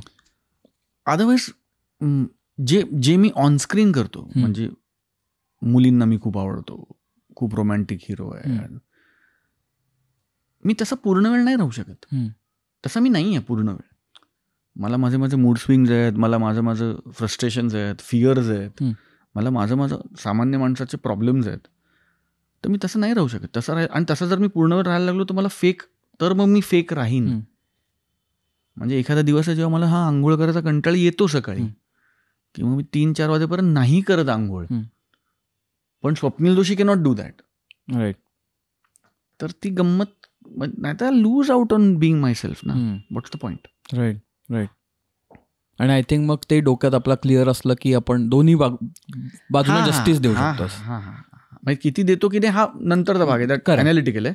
इंटेंट महत्वाचा. राईट. म्हणजे त्याच्या इंटेंटमध्ये खोटेपणा नको. त्याचा सक्सेस कॅन डिफर. ट्रू. आता तुझ्या या पूर्ण प्रवासात आत्ता तुला असा विचार केला तर कोण अशा 1-2 व्यक्ती तुला आठवत आहेत? म्हणजे असं नाही म्हणत की त्यांच्यामुळे सगळं झालं किंवा ते एकदम महत्त्वाचं आहेत, पण काय काय आपण एका झोनमध्ये असतो आणि तेव्हा आपल्याला ती व्यक्ती आठवते. तर आत्ता अशा कोण 1-2 व्यक्ती आठवत आहेत किंवा त्यांनी तुला काहीतरी सांगितलं होतं की त्यांच्याकडनं तू इनडायरेक्टली डिरेक्टली शिकला होतास? खूप लोक आहेत, खूप लोकांनी. म्हणजे आई बाबा, ऑफकोर्स खूपच क्लिशे उत्तर, पण आई बाबा. एकुलता एक मुलगा आहे मी, त्यामुळे I also, my mother and my father are my best friends. अजूनही, आजही. I can say anything to my father and get away with it, because त्यांना माहिती आहे की ह्यातलं काय आईला पास ऑन करायचं आणि काय नाही करायचं. Similarly I can say anything to my mother and I know that तिला माहिती आहे. तो आणि त्यांचं पण कौतुक आहे की ते कधी, त्यांना पण माहिती आहे की मित्र म्हणून कधी बोलायचं आणि आई म्हणून कधी बोलायचं. म्हणजे संस्कार करताना, शिस्त लावताना ती आई आहे, पण लिस्निंगसाठी ती मैत्रीण आहे. तर हे तिचं कौतुक आहे ॲक्च्युली माझ्यापेक्षा, की तिने तो स्पेस आणि ती लेव्हरेज, किंवा बाबा. सो ते दोघे मला खूप महत्त्वाचं वाटतात. गेल्या 10-15 वर्षात लीना खूप, म्हणजे बायको खूप महत्त्वाची वाटते. कारण काय असतं, तुमची एक इमेज आहे, रोमॅन्टिक हिरो, अमुक तमुक, आणि म्हणजे wow he so cute, wow he such a good man, मला असा बॉयफ्रेंड पाहिजे, मला असा नवरा पाहिजे. Leena has seen also the worst of me, आणि she is the mother of my kids. She takes care of my parents. Actually मला असं वाटतं की लीना माझ्याबरोबर कमी संसार करते आणि माझ्या घरच्यांबरोबर जास्त करते, because for most times I am out. तर ते तिचं कौतुक आहे की ज्या पद्धतीने तिने she is made my family her own, आणि how she is become a part of my family, so much so की आता मी आउटसायडर आणि लीना घरची आहे. So it's not easy for a girl to just walk in and make that happen. It's very very difficult. So Leena मला खूप वाटते की शी is, I'll give her a lot of credit. And I'll give a lot of credit to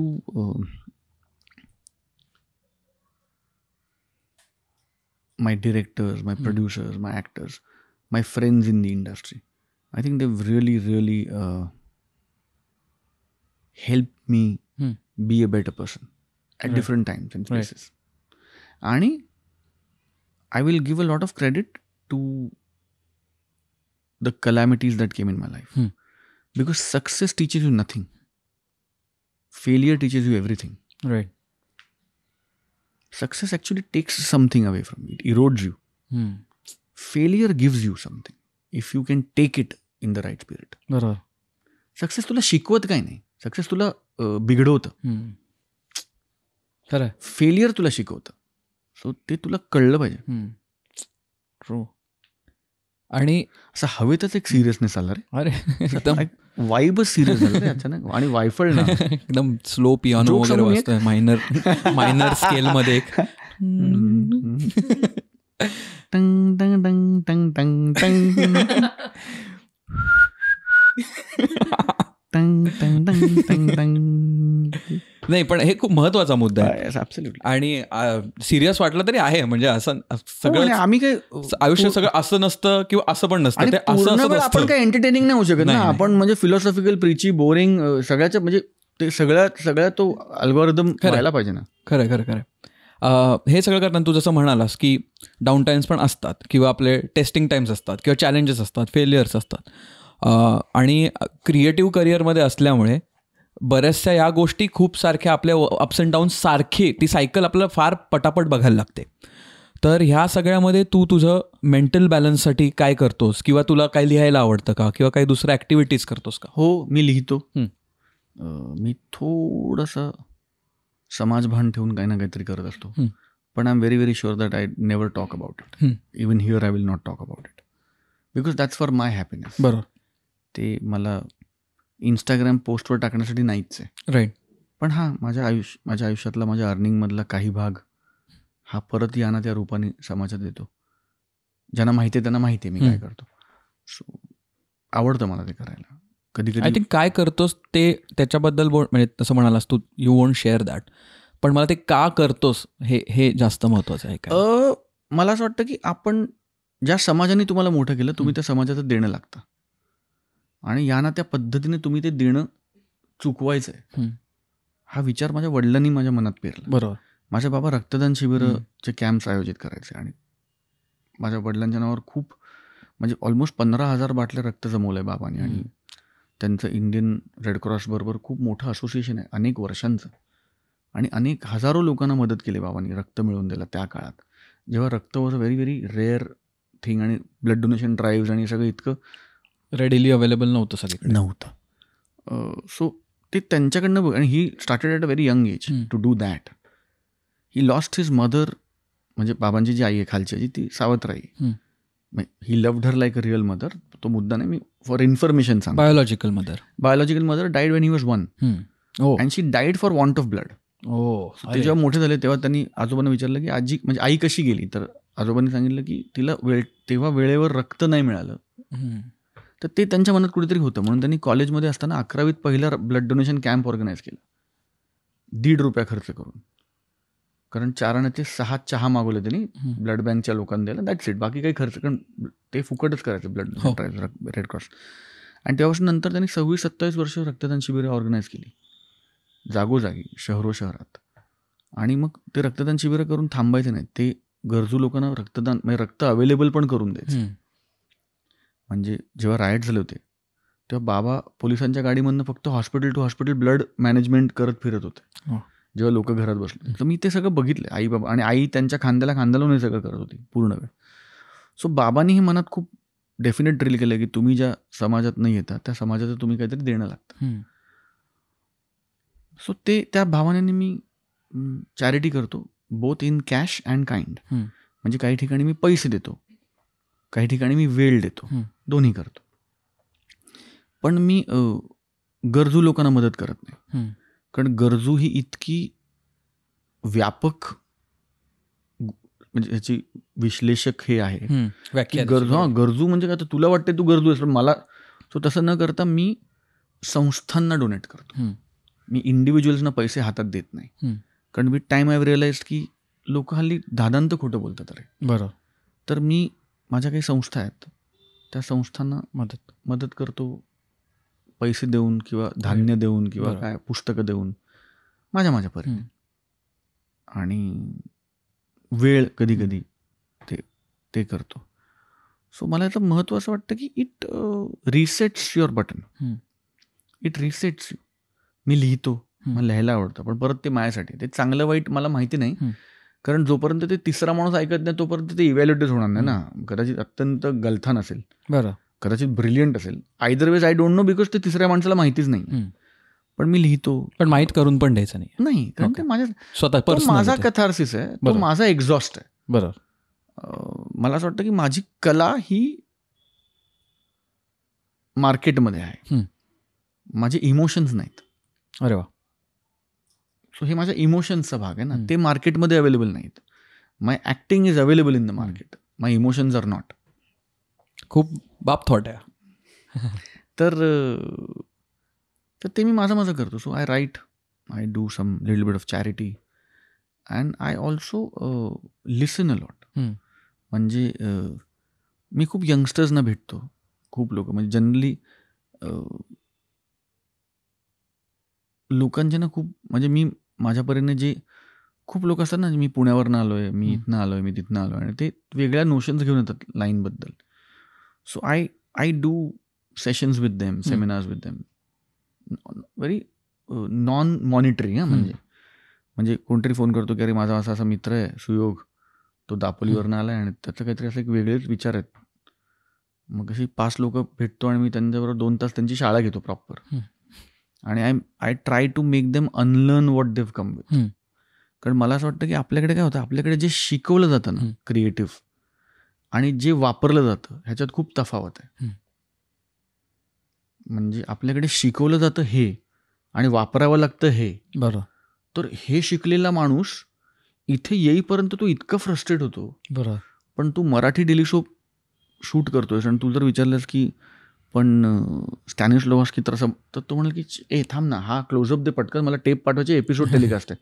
and he is right in his own way, पण you are right in asking that question. बरोबर. की हे पात्र कसं उभं केलंय मी, मग तो आत्ता हे म्हणेल का वगैरे, तेवढा वेळच नाही टीव्हीत आज. So I help them unlearn that skill, की बाबा रे हे करतोयस तर या माध्यमाची गरज काय आहे, या माध्यमात हे प्रश्न बसत नाहीत. सो हे तू नाटक करताना नक्की विचार, पण हे इथे नको विचारू. बरं. किंवा इथला तू जो एक चल वाक्यपाठ केली ना, चल उभा राहा, हे नाटक करताना नको करूस. त्याची गरज वेगळी आहे, तिथे तुला त्याचा अभ्यास व्हायला पाहिजे, त्याची वेळ, त्याचं वर्कशॉप. तर हे खूप हल्ली काय झालं आहे, म्हणजे पूर्वी मला असं वाटतं की सक्सेसची व्याख्या बदलली आहे. पूर्वी दिसणं आणि अप्रिशिएट होणं ह्याला सक्सेस म्हणायचं. आपल्या लाईन पुरतं बोलतोय मी. म्हणजे आता दिसणं आणि अप्रिशिएट होणं is the most lowest hanging fruit. कारण एव्हरीबडी इज अ क्रिएटर ना. तुझ्याकडे फोन आहे, तुझ्याकडे कॅमेरा आहे, तुझ्याकडे युट्यूब आहे किंवा इंस्टाग्राम आहे. I can just record something and put it up and probably तिला 10 मिलियन व्ह्यूज येतील. खरं. And people will say good and bad things about it. So तू रेकग्नाइज झालास, तू स्टार झालास इन दॅट सेन्स. सो जेव्हा मी काम सुरू केलं होतं तेव्हा तुझं काम पडद्यावर येणं, पडदा म्हणजे कुठलाही छोटा मोठा इरिस्पेक्टिव्ह, मी मेटाफर म्हणून पडदा म्हणतोय, तुझं काम लोकांसमोर येणं वॉज सक्सेस. आता सस्टेनन्स इज सक्सेस. कारण आता येणं तर सगळ्यात सोपं आहे, टिकवून कसं ठेवतात ते. आता सस्टेनन्स इज सक्सेस. त्यामुळे आता जे 3 ओशन घेऊन येतात की मी एकदा टीव्हीवर झळकलो ना की बघ, तर मी त्यांना समजवतो की मित्र नाही, आता स्ट्रगल सुरू झाला. कारण आता तू झळकलास टीव्हीवर, आता there is no going back. आता सुरू झाला. आता आजपासून तू 1 2 3 4 मोजायला सुरुवात कर, आधीचं सोडून दे. म्हणजे मोहम्मद अली साहेबांचे खूप कमाल हे आहे. तर त्यांना विचारलं होतं की तुम्ही किती सिटअप्स मारता, तर ते असं म्हणले होते की 40 ते 50. तर तो म्हणला होता की म्हणजे तुम्ही वर्ल्ड चॅम्पियन आहेत मोहम्मद अली, तुम्ही 50 सिटअप मारता. तर म्हणजे नाही, मी जेव्हा संपूर्ण थकतो आणि माझा स्टॅमिना जातो त्याच्यानंतर मी मोजायला सुरुवात करतो 1 2 3 4, त्याच्यानंतर मी 40 मारतो. सो हे मोजायला कुठून सुरुवात करायची ना, हे फार महत्त्वाचं आहे. कमाल. तुम्ही पहिल्या सिटअपपासून मोजलं तर तुम्ही 400 मारताय, पण पहिले 300 तुम्हाला वॉर्नआउटच करत नाही. राईट. नंतरचे 30 करताय, तर तुमची बॉडी त्या नंतरच्या 30मध्ये बनते, तुमचा फॅट लॉस त्या नंतरच्या 30मध्ये होतोय, तुमचं मसल बिल्डिंग त्या नंतरच्या 30मध्ये होतं. तुमचं माइंड गेम पण तिथे भेटलो होतं, कारण तुम्ही गिव्हअप. सो तुम्ही सक्सेस मोजायला कुठून सुरू करायचं ना, ह्याला फार महत्व आहे. आणि मला काय वाटतं, आता ह्या किती कमाल थॉट आहेत, पण हे आपल्या आयुष्यात उतरवणं आणि ते चेक बॅक करणं. कारण जसं आता सुरुवातीला आपण म्हटलं की बरीच लोक काय नाही सांगतात, हे 3 गोष्टी करा, 4 गोष्टी करा. काय काय लोकांसाठी वर्क होतात, काय काय लोकांसाठी नाही वर्क होत. पण ते आपण किती वेळा रिफ्लेक्ट होऊन ते पकडून ठेवतो ना, त्याच्यात पण आय थिंक खूप महत्वाचं. नाही तर खूप ज्ञान येत जात आहे, पण आपण अप्लायच केलं नाही किंवा सेल्फ इव्हॅल्युएट केलं नाही, पडताळून पाहिलं नाही. आणि मला असं वाटतं की हे डाएट सारखं आहे. म्हणजे तुला कदाचित कीटो वर्क होईल, मला कदाचित इंटरमिटंट फास्टिंग वर्क होईल, तिला कदाचित 2 meals a day वर्क होईल. तर तुला कीटो वर्क झालं म्हणून सरसकट सगळ्यांना सरधोपट आपण सगळे कीटो करतो तर आजारी पडू. बरं.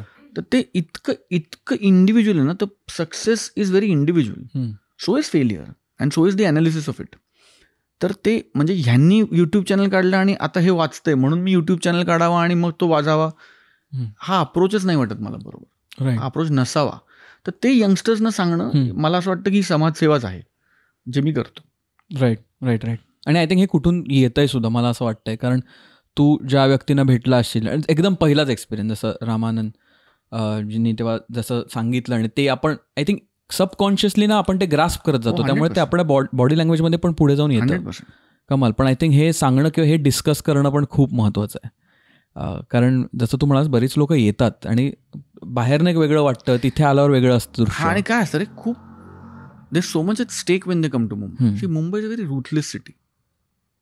मुंबई हे स्वप्नांचं शहर आहे, ते तुला उपाशी झोपू देत नाही, पण परफॉर्म ऑर पेरिश हे पण मुंबईचं तत्व आहे. तू बाय द वे मुंबईत नाही सस्टेन करू शकत. 100 रुपयाची मेहनत असेल तर तुला 1000 रुपयाची करायला लागणार, कारण ऑलरेडी बाकीचे 90 लोक उभे आहेत जे 1000ची करतायत. मग त्यातनं तुला सर्वायवल मिळणार. सो तू म्हणलास की नाही पण 100 रुपयाची गरज आहे ना, मी 100 रुपयाची मेहनत करतो ना, नाही टिकणार तू. कारण हा ऑलरेडी 150ची करतोय, तो ऑलरेडी 200ची करतोय, तो ऑलरेडी 400ची करतोय, तुला त्याच्यावरती जाऊन मेहनत करायला लागणार. तर ते सांगणं आणि तो माइंडसेट बनवणं खूप. आणि मेहनतीला पर्याय नाही. मी माझ्या टीमला पण नेहमी सांगतो, गौरव वगैरे बसले, मी सगळं नेहमी सांगतो की 100 रुपये कमाना ना, 1000 रुपये का काम कर, तो 100 रुपये मिलेगा. 100 रुपये का काम करेगा तो 10 रुपये मिलेगा. मेहनत आणि काम करायला लाज. मी आज ऑफिसमधनं येताना डिशेस धुवून आलोय, कारण बॉय आला नव्हता, जेवण मागवलं होतं, निघायचं होतं. तर ते 2 म्हणजे उद्या सकाळपर्यंत मग ते ठेवणार, ते खराब होणार. राईट. प्रॉपर साबू पावडर लावून डिशेस धुतले वगैरे. पण ते करता तुम्हाला कमीपणा वाटत असेल तर तुम्ही टिकणार नाही. राईट.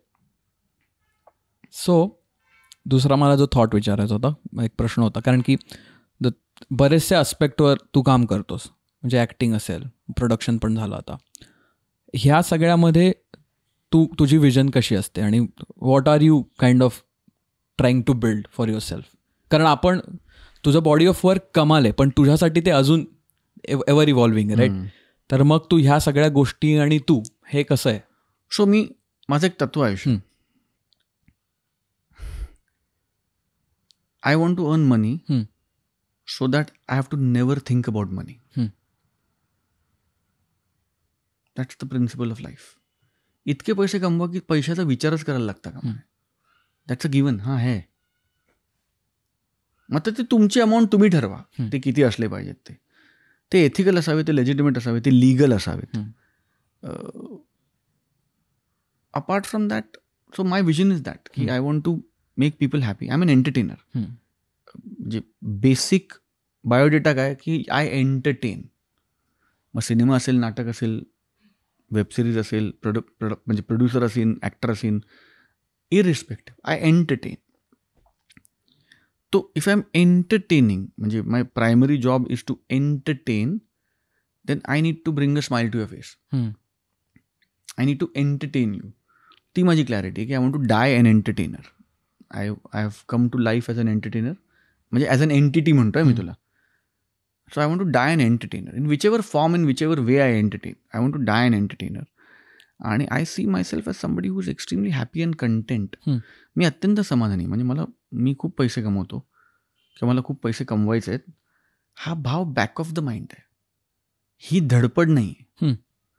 माझी धडपड आहे की तेच सुरुवातीला बोललो होते, ते भरपूर भूक लागली पाहिजे, अन्न पचलं पाहिजे, म्हणजे इतकं तू फिट राहायला पाहिजे की अन्न पचलं पाहिजे, आणि उत्तम झोप लागली पाहिजे. मला असं वाटतं ह्या 3 ह्याच्यात आयुष्याचं सार आहे. मग म्हणजे तू लोकांना फसवता कामा नाही, म्हणजे तू चोरीचा वगैरे करता कामा नाही, म्हणजे तुला स्ट्रेस नाही, म्हणजे तुला झोप, हे सगळं आलं त्याच्यात. हे तत्वज्ञान आहे. भूक लागते का? अन्न पचतं का? झोप पडल्या पडल्या झोप येते का? राईट. या 3 गोष्टीत बाकी संस्कार, मॅनेजमेंट वगैरे सगळं आलं. This is the umbrella. Right. The main. This is the banyan tree thought. कमाल. आणि हे सगळं करताना लिजरली ॲक्टिव्हिटीज, म्हणजे स्वतःचा विरंगुळा व्हावा म्हणून काय गोष्टी तू करतोस किंवा काय काय एक्सप्लोअर करतोस वेगवेगळ्या गोष्टी? मला फिरायला खूप आवडतं. अनफॉर्च्युनेटली खूप फिरता येत नाही, पण I love to travel the world. I want to travel the world. I have not been able to. पण मध्यमवर्गीय आहे ना, सो आईबाबांना असं वाटतं की ट्रॅव्हलिंगवर पैसे खर्च करणं हा वायफळ खर्च आहे. आणि त्यांना तो कॉन्सेप्ट कळत नाही की एक्सपिरियन्स मिळतो, you have to take experience. त्यांना ते कळतं. म्हणजे वेड्यास का 4 लाख रुपये टूरला? डोकं फिरले का? 4 लाख रुपयात गरीबाचं मूल शिकतं. And I am not wrong, म्हणजे they are not wrong, they are right. पण हो, मला फिरायला खूप आवडतं. मला म्हणावं तसं फिरता येत नाही आहे. मला आवडेल खूप फिरायला. I want to roam the world and see the world. आणि when I say world, I don't mean की इंडियाच्या बाहेर जायचं. आपल्या देशात इतकं आहे बघण्यासारखं. आपल्या देशात इतकं, म्हणजे from spirituality to romance to entertainment to history to archaeology to science, आपल्याकडे सगळं आहे. आणि आता आपल्याकडे पण टुरिझम खूप छान डेव्हलप होत आहे. महाराष्ट्रात किती आहे बघण्यासारखं, म्हणजे अगदी महाराष्ट्राबाहेर पण का जातो, म्हणजे दापोली, कोकण, अख्खं कोकण. मला असं वाटतं की कोकण जर लोकांनी एक्सप्लोअर केलं आणि कोकण जर आपण लोकांना ग्लॅमराईज करून दाखवू शकलो, तर झक मारतं मॉरिशस आणि झक मारतं मॉलदीव्स. म्हणजे आरे वारे वगैरे काय बेल्ट. मी आता रत्नागिरीला शूट केलं, काय बेल्ट आहे. गणपतीपुळे वगैरे काय, सगळंच कोकण रे. काय म्हणजे मी कोकणात, मला रडू कोसळलं आनंदाने की काय आहे हे, किती सुंदर आहे सगळं. म्हणजे मी आरेवारेला ते शूट करत होतो आणि तो असा टर्न अँड मी वरती जाता आणि ते तुम्हाला अख्खा बीच दिसतो खाली. इट इज हेवन, स्वर्ग आहे खरं. आणि जेवण, फूड, कल्चर. मग कोकण जर आपण ग्लॅमराईज करून असं ते जे मॉलदीव लेवलला ते आल्यावर हार घालतात आणि ते जर त्या लेवलला जर आपण केलं ना, झक मारतं मॉलदीव्स आणि झक मारतं मॉरिशस. म्हणजे गरजच नाही जायची तुम्हाला. इतकं सुंदर आहे महाराष्ट्र. म्हणजे कासपाठार वगैरे तू जा, पारणं फिटतं डोळ्याचं, काय कमाल वाटतं तुला. म्हणजे किंवा आपले घाट, आपले म्हणजे किल्ले, गड किल्ले, म्हणजे सो मच टू एक्सप्लोअर. मला फिरायला खूप आवडतं. जुनी गाणी मला खूप आवडतात. रफी साहेब, किशोर कुमार साहेब. गायला आवडतं? मला गायला खूप आवडतं. मी गातो खूप घाण. लोकांना ऐकायला आवडत नाही, पण बाथरूम सिंगर आहे. एखादी ओळ वगैरे मी इथे रिवर्ब टाकतो म्हणजे बाथरूम मध्ये वाटेल पोस्ट प्रोडक्शन मध्ये. खूप गाणी. कुठलं गाणं म्हणू? कुठलंही गाणं, कुठलं पण जुनं, म्हणजे त्या वाईबचं. मैं पल दो पल का शायर हूँ, पल दो पल मेरी कहानी है, पल दो पल मेरी हस्ती है, पल दो पल मेरी जवानी है. वाह. मैं पल दो पल का शायर हूँ. वा. अरे गाणं माहित नाही. अरे खूप सुद्धा. सॉरी, खरंच माहित नाही मला गाणं. तुला माहिती असलेलं एखादं गाणं म्हण बरं जुनं. आपण शपथ. मराठी म्हण. मराठी जुनं गाणं थांब जरा. मला ते गाणं पण मराठीला ते गाणं म्हणू. पिते दूध डोळे मिटुनी, जात मांजराची मनी चोरट्याच्या कारे, भीती चांदण्याची सरावल्या हाता नाही, कंप का सुटावा, उघडदार देवा आता, उघडदार देवा, देहाची तिजोरी भक्तीचाच ठेवा, उघडदार देवा आता, उघडदार देवा.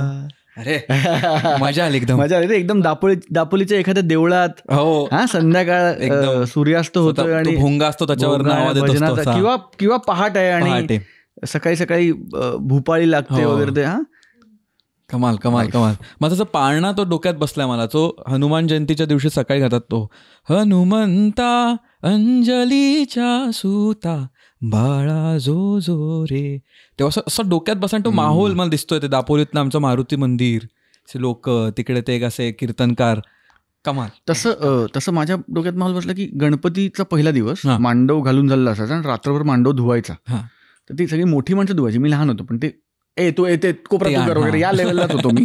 तर सेकंड थर्ड फोर्थ फिडल आणि ते झालं धुवून बिवून झाला म्हणून. आणि आता सकाळी लाऊडस्पीकर कनेक्ट करायचा आणि मग पंडित हृदयनाथ मंगेशकर आणि लताबाईंचे ते सगळे अभंग, म्हणजे संत ज्ञानेश्वर, बरोबर, संत तुकाराम यांचे अभंग, त्याची सगळी गाणी आहेत ना, ऋणू झुणू ऋणू झुणू रे भ्रमरा, सांडी तू अवगुण रे भ्रम, ती सगळी गाणी. ते तो असं माहोल बनायचा गणपतीचा पहिला दिवस.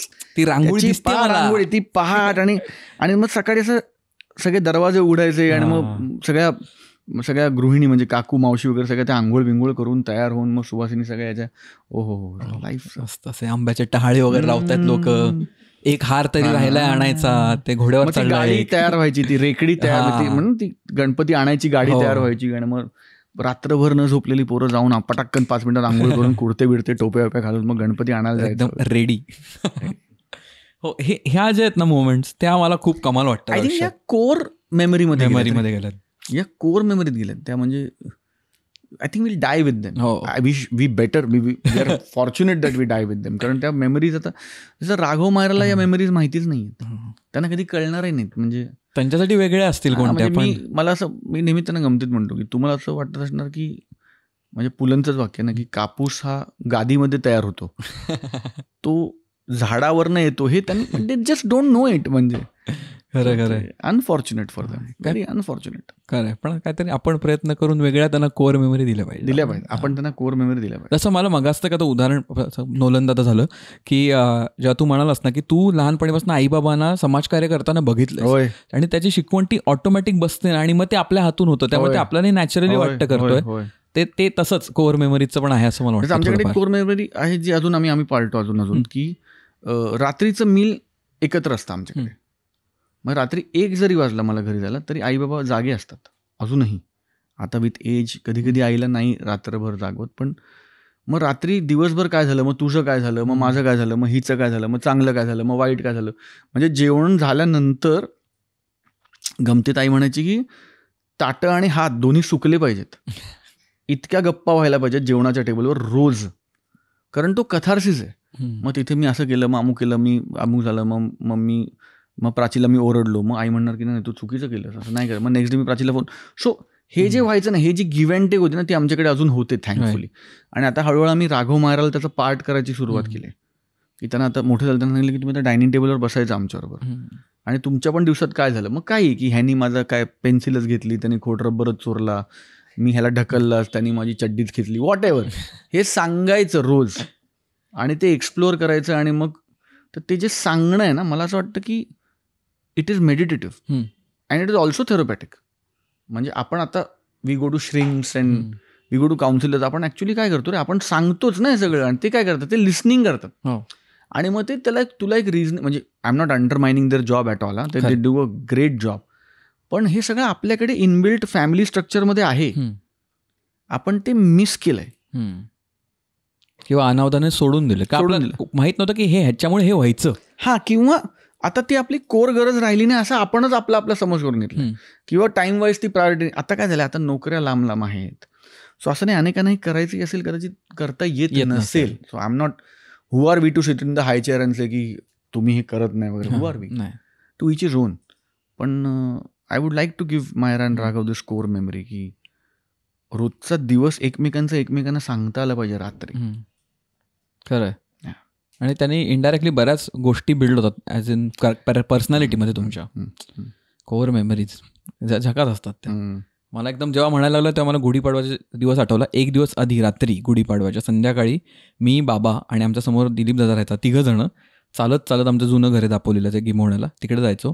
तिकडे आजोबाने तिथल्या बांबूची मोठी काठी एकदम लांब जी मिळाली त्यांना, कारण माझा हट्ट तो असायचा की आमच्या घरासमोरची गुढी सगळ्यात उंच पाहिजे. मग ती कापून ठेवलेली असायची आणि आम्ही अशी ती पालखीसारखी नाचवत 3 जण रस्त्यावर, असं काय ढोल ताशे वगैरे नाही, मग ते घरी आणायचो. आणि ते मला असं एवढं डोक्यात बसलंय ना, ते कोर मेमरीमध्ये.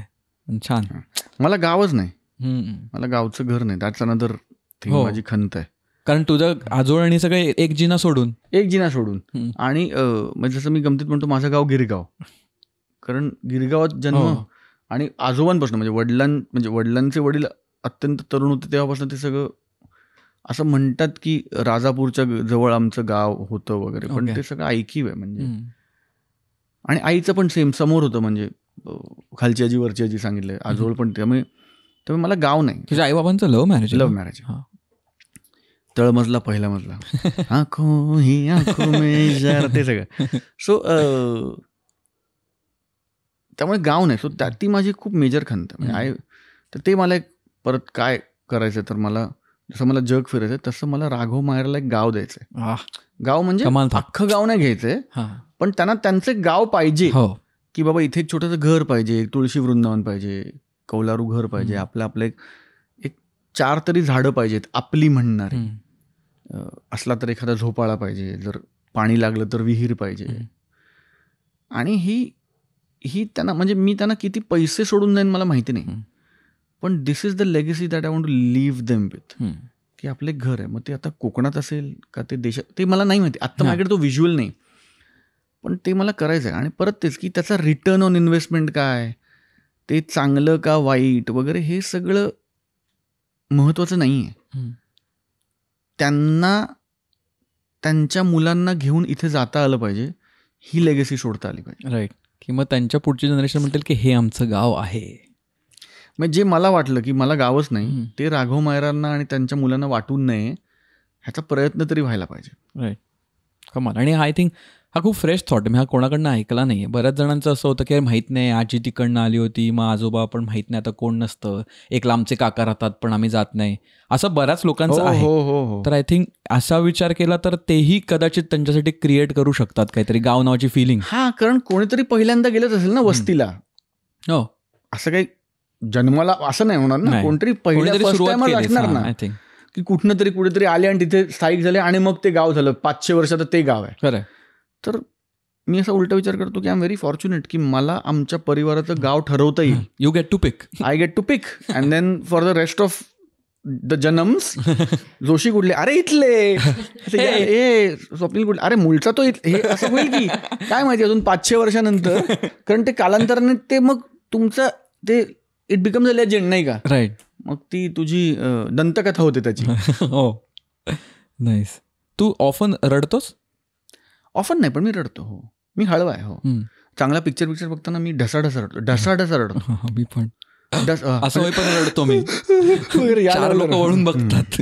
पहिले मला लाज वाटायची की मी असा ठेवायचो हात आणि असं अश्रू काय माहित, म्हणजे मुलगा रडायचं नाही तसं नाही. मला असं इन जनरल हे व्हायचं ऑकवर्ड की अरे आता सगळे मांडे बघतील किंवा ते अचानक लाईट लागतात. नाही, नेमकं ना फिल्म मेकिंग मध्ये you might be on the other side of this, की नेमका तो इमोशनल सीन असतो आणि म्हणतो की थोडं द्या ना 1-5 मिनिटं म्हणजे माझं सुकू देत ते, आणि लाईट लागतात मध्यांतर. मला अरे नको, नाही जायचंय मला पॉपकॉर्न घ्यायला असं.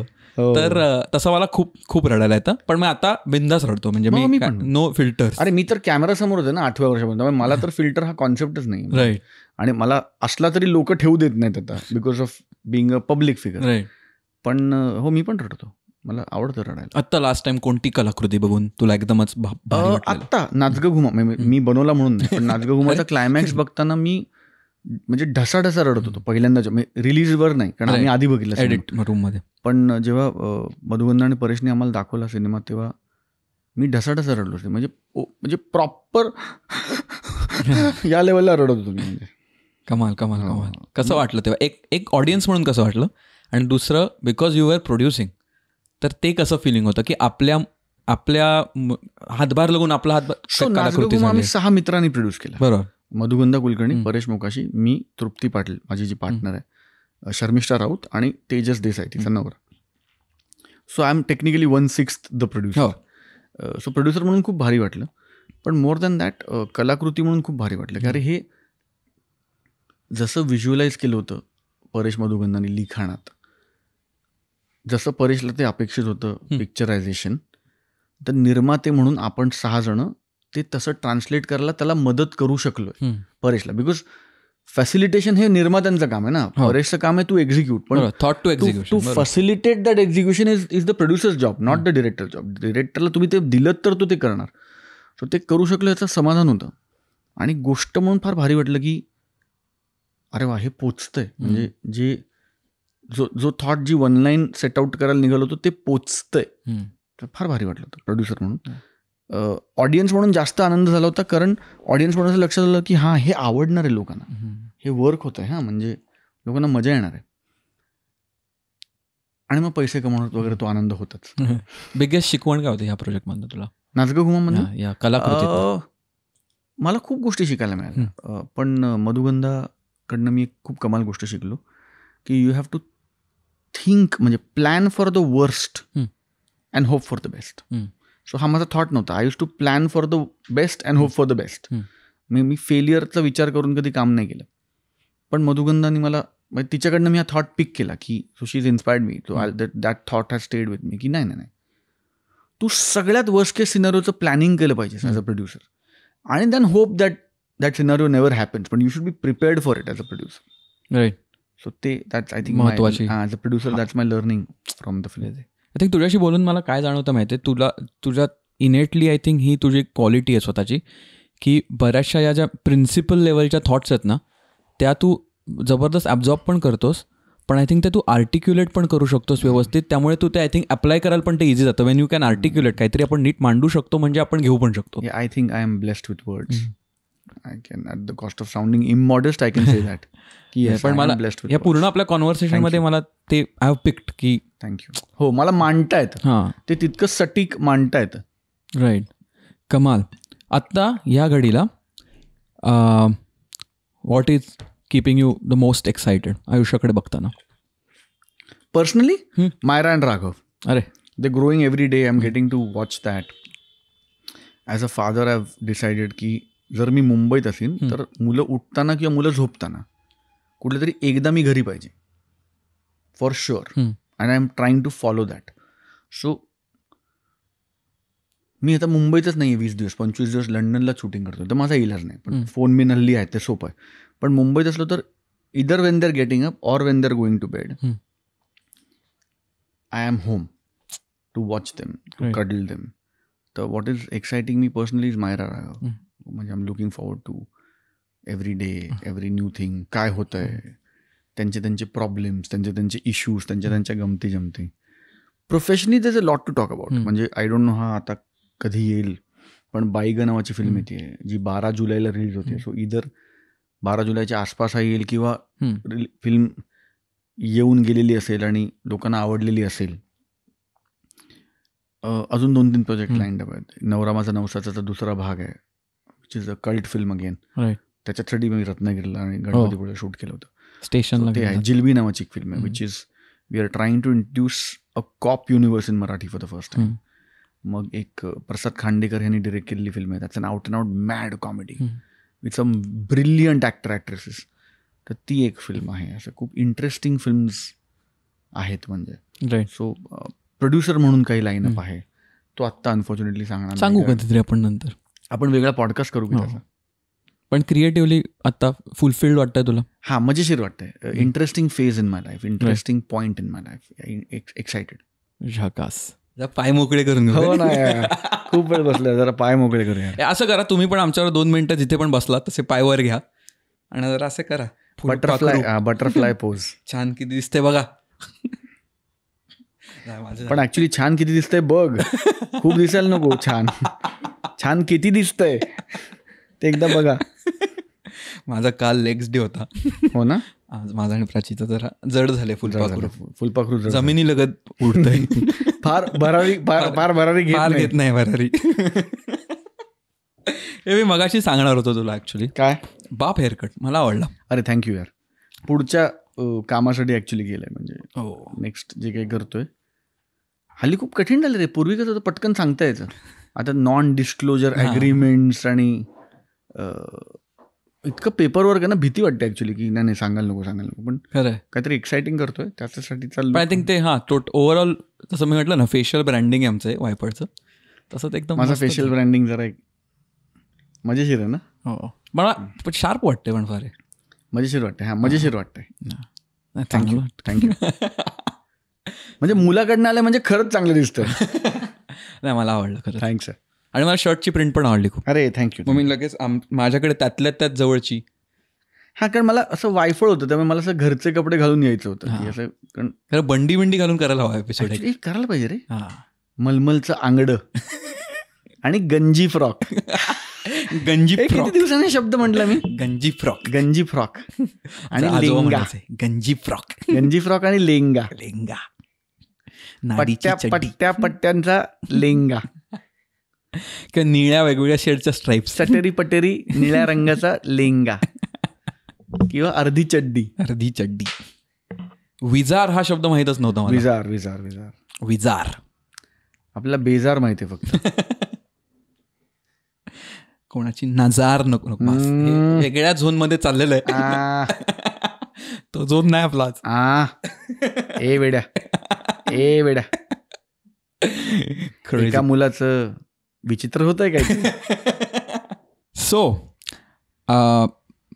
झकास आपला फ्लो चाललेला आहे. फ्लो मराठीत फ्लो, इंग्लिशमध्ये फ्लो. मराठीत फ्लो. चांगला फ्लो चाललाय आपला. आणि फोनही आला नाही कोणाचा. नाहीतर फोनसाठी कट करायला. अहो भाग्य. भ्रमणध्वनी वाजला नाही तुमचा. आमच्याकडे भ्रमणध्वनी म्हणजे मोबाईल. ए वेडे. भ्रमण इज मुव्हिंग ना, मोबिलिटी ना. आणि ध्वनी साऊंड. फिरता चषक आठवतं का? प्राची तुझा डिसबिलीफचा लुक काय हेच आहे. म्हणजे तुझा हो इतका. तू आता पण भ्रमणध्वनी म्हणजे भ्रमणध्वनी.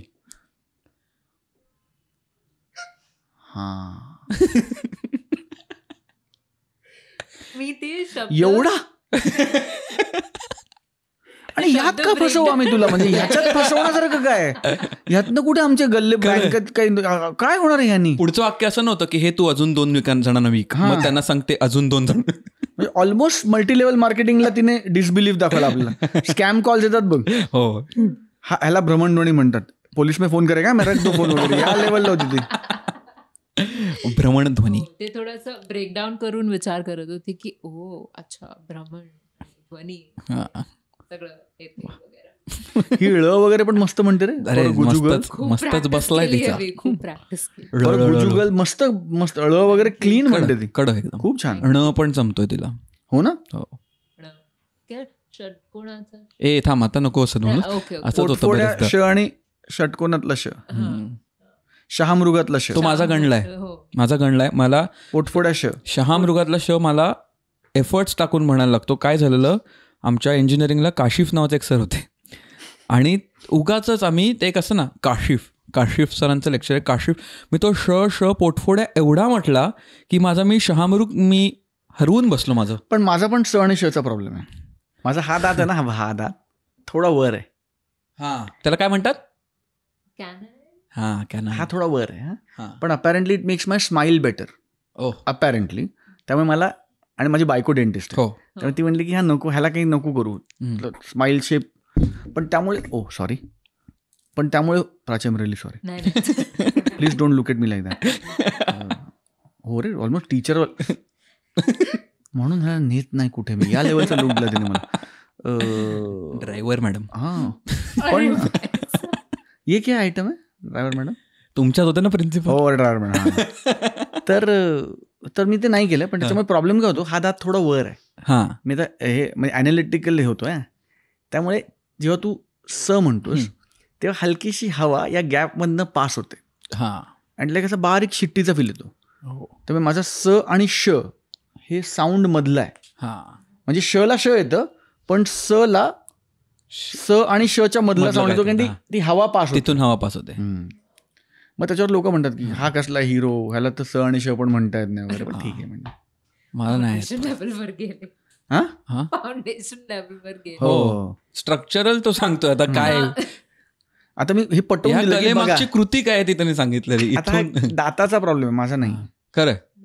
आणि आपल्या हातात आहे का तो? आपल्या दातात आहे, हातात नाही आहे. पण माझ्या काशिफ सरांमुळे पोटफोड्या श गेला आहे. शहामृग पळून गेलं. ते पोटफोड पण किती वेगळं आहे, कारण ते पोट आणि फोडलंय सरळ.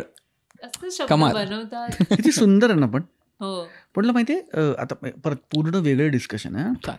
पण apparently there is a lot of science behind it, the language of it. माझे सर नाही ॲक्च्युली, गुरु म्हणजे किंवा मेंटॉर किंवा तो वेगळाच म्हणतो. शैलेश परुळेकर नाव ऐकलेस का तू? अनेक लोकांना ट्रेन केलं त्यांनी, म्हणजे from politicians to businessman to. ते असं गमतीत म्हणतात की मी PT टीचर आहे, पण फार लाडका माणूस. म्हणजे मी सर म्हणतो त्यांना ऑफकोर्स, म्हणजे ए नाही म्हणत. त्यांची जिम आहे स्वतः. मी त्यांच्या जिममध्ये सगळे मराठी सिलेब्स त्यांच्याकडे जातात. तसे परुळेकर सर ऐकलेले. सो त्यांनी एकदा मला हे सायन्स समजलं होतं की sir there is a lot of science behind our language, आणि ते बायोलॉजीशी कनेक्टेड आहे. म्हणजे आपण काय म्हणतो, ह्याच्या पोटात काही राहत नाही. आपण ह्याच्या ओठात काय राहत नाही असं म्हणतो, आणि पोटात काय राहत, पण आपण ह्याच्या खांद्यात काय राहत नाही असं कधीच म्हणत नाही. राईट. तर दॅट इज कनेक्टेड टू ह्याच्या पोटात काय राहत नाही, म्हणजे बाहेर पडतं. It's also connected to acidity आणि इंडिजेशन. राईट. कळलं? मग यू फार्ट और यू बर्प और मग ह्याच्या खांद्यावर ओझं आहे, कारण you lift with your shoulders. किंवा आता युट्यूब म्हणून की अरे हे करायला दम पाहिजे, तर ते दम बिकॉज तुझं स्ट्रेंथ जी आहे, म्हणजे जेव्हा तू स्कॉट मारतोस किंवा तू उचलतोस तेव्हा ती स्ट्रेंथ तुझ्या हिप्स, म्हणजे तिथून पार्श्वभागातून ती स्ट्रेंथ येते. तर तू म्हणताना म्हणतोस की अरे दमची हे करणे, तर ती गंमत नाही आहे, त्याचं सायन्स बिहाइंड इट. राईट. कळलं तुला? ह्याच्या डोक्यात 50 विचार सुरू आहेत. आपण ह्याच्या मांड्यांमध्ये 50 विचार असं नाही म्हणत ना.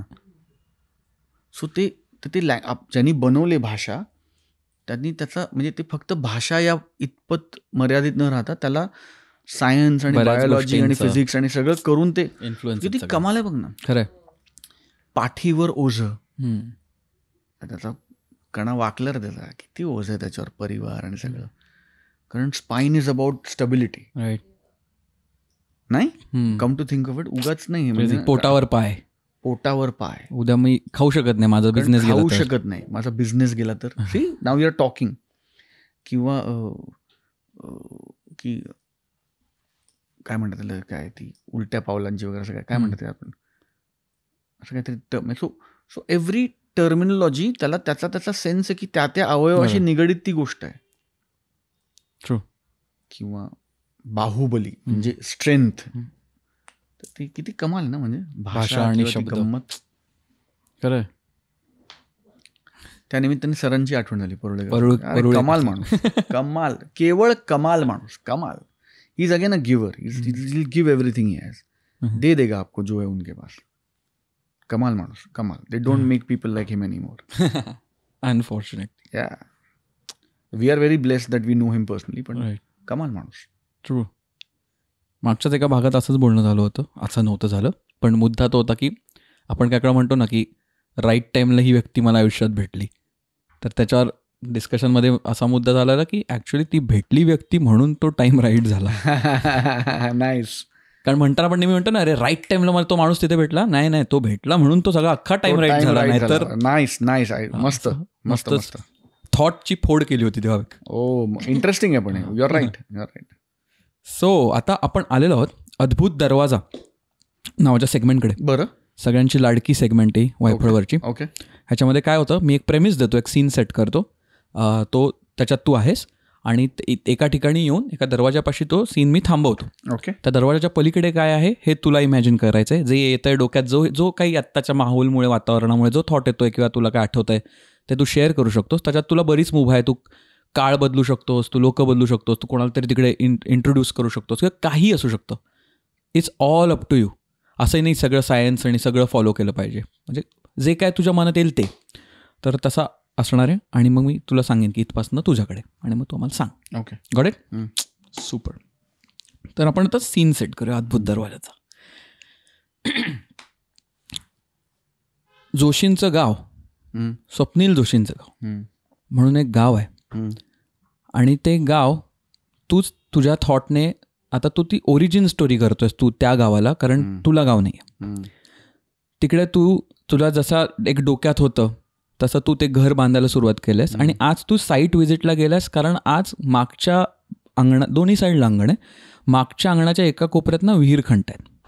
आणि तुला पण फार एक्साइटमेंट आहे, पाणी लागेल नाही लागेल काय प्रोसेस आहे, म्हणून तुला सुट्टी होती त्या दिवशी, फ्री होतास, तू तिथे गेला होतास. आता ते तिकडे विहीर खणायचं, खोदायचं काम चालू आहे.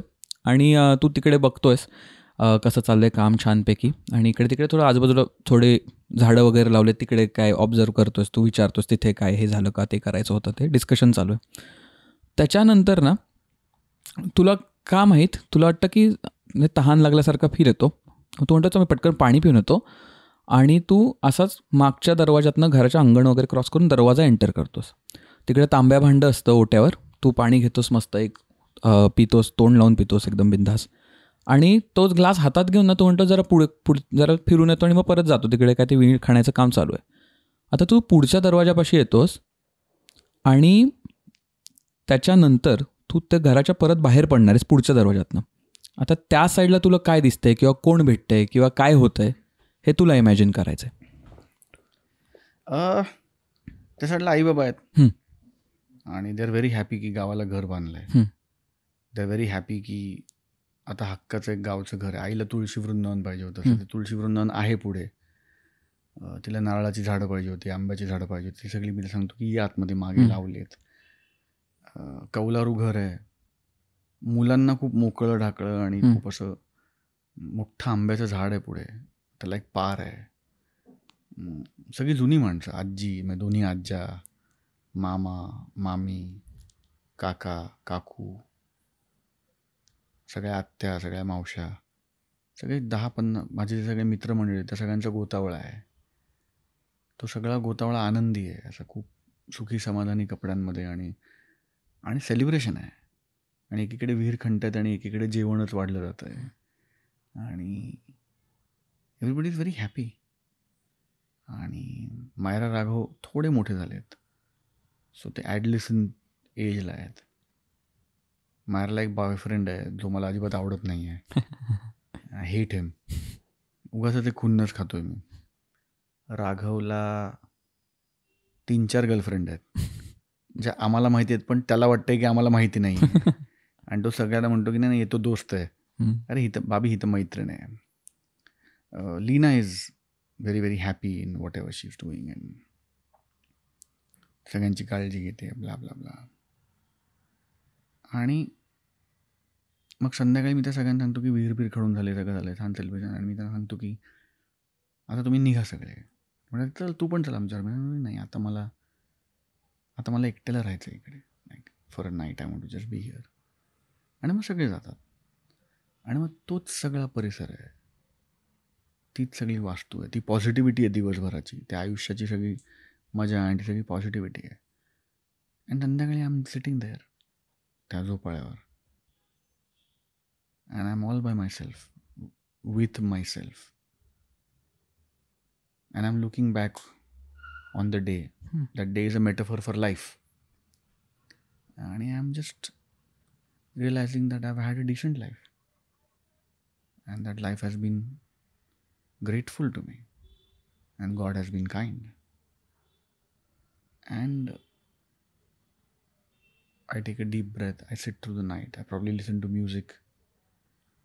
भीमसेन जोशींचं गाणं ऐकीन, सुधीर फडकेंचं गाणं ऐकीन, बाबूजींची गाणी ऐकीन, रफी साहेब ऐकीन, किशोर साहेब ऐकीन, शोभा गुट्टू ऐकीन,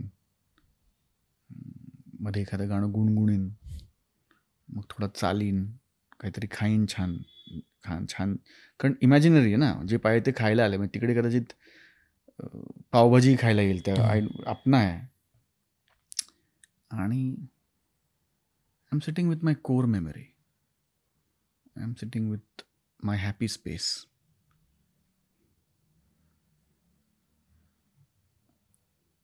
And I genuinely feel that because of the spirituality and because of the entire upbringing or whatever, I'm extremely fond of people. I'm extremely wanting of people. But at the same time, I am scarily aloof. And I know this distinct, और उधर मुझे मालूम है मुझे कौन चाहिए और क्या मेरा वो क्या है और वो मेरा क्या सेटअप है. मुझे मैं चाहिए उधर. and I'm watching everybody is living their life and happy and everything in their own space is all fine, right? And I'm enjoying myself, and so I'm with them and I'm also seeing myself with them. So it's not like I'm just here. I'm also with them. I'm with Leena. I'm talking to Raghav and his girlfriend. I'm talking to Myra and her boyfriend, although reluctantly. I'm taking care of Ai Baba. And I'm seeing myself with everybody living a great life. But I'm seeing it from that झोपाळा, where I'm just myself. आणि ते छान सुंदर कौलारू घर आहे. कदाचित गजरा माळलाय कोणीतरी, त्याचा एक सुंदर सुगंध येतोय, आणि किंवा उदबत्ती लावली असेल किंवा धूप लावला असेल कोणतरी, आणि बाबूजींचं गाणं ऐकू येत आहे किंवा भीमसेन जोशी गात आहेत. आणि I can see my God or whichever power you bow down to, and I can thank him for letting me be there and yet making me spiritually sane enough to be here. And from there on, every day, at one level I'm living there and at one level I'm living here. And life goes on. कमाल, मजा आली.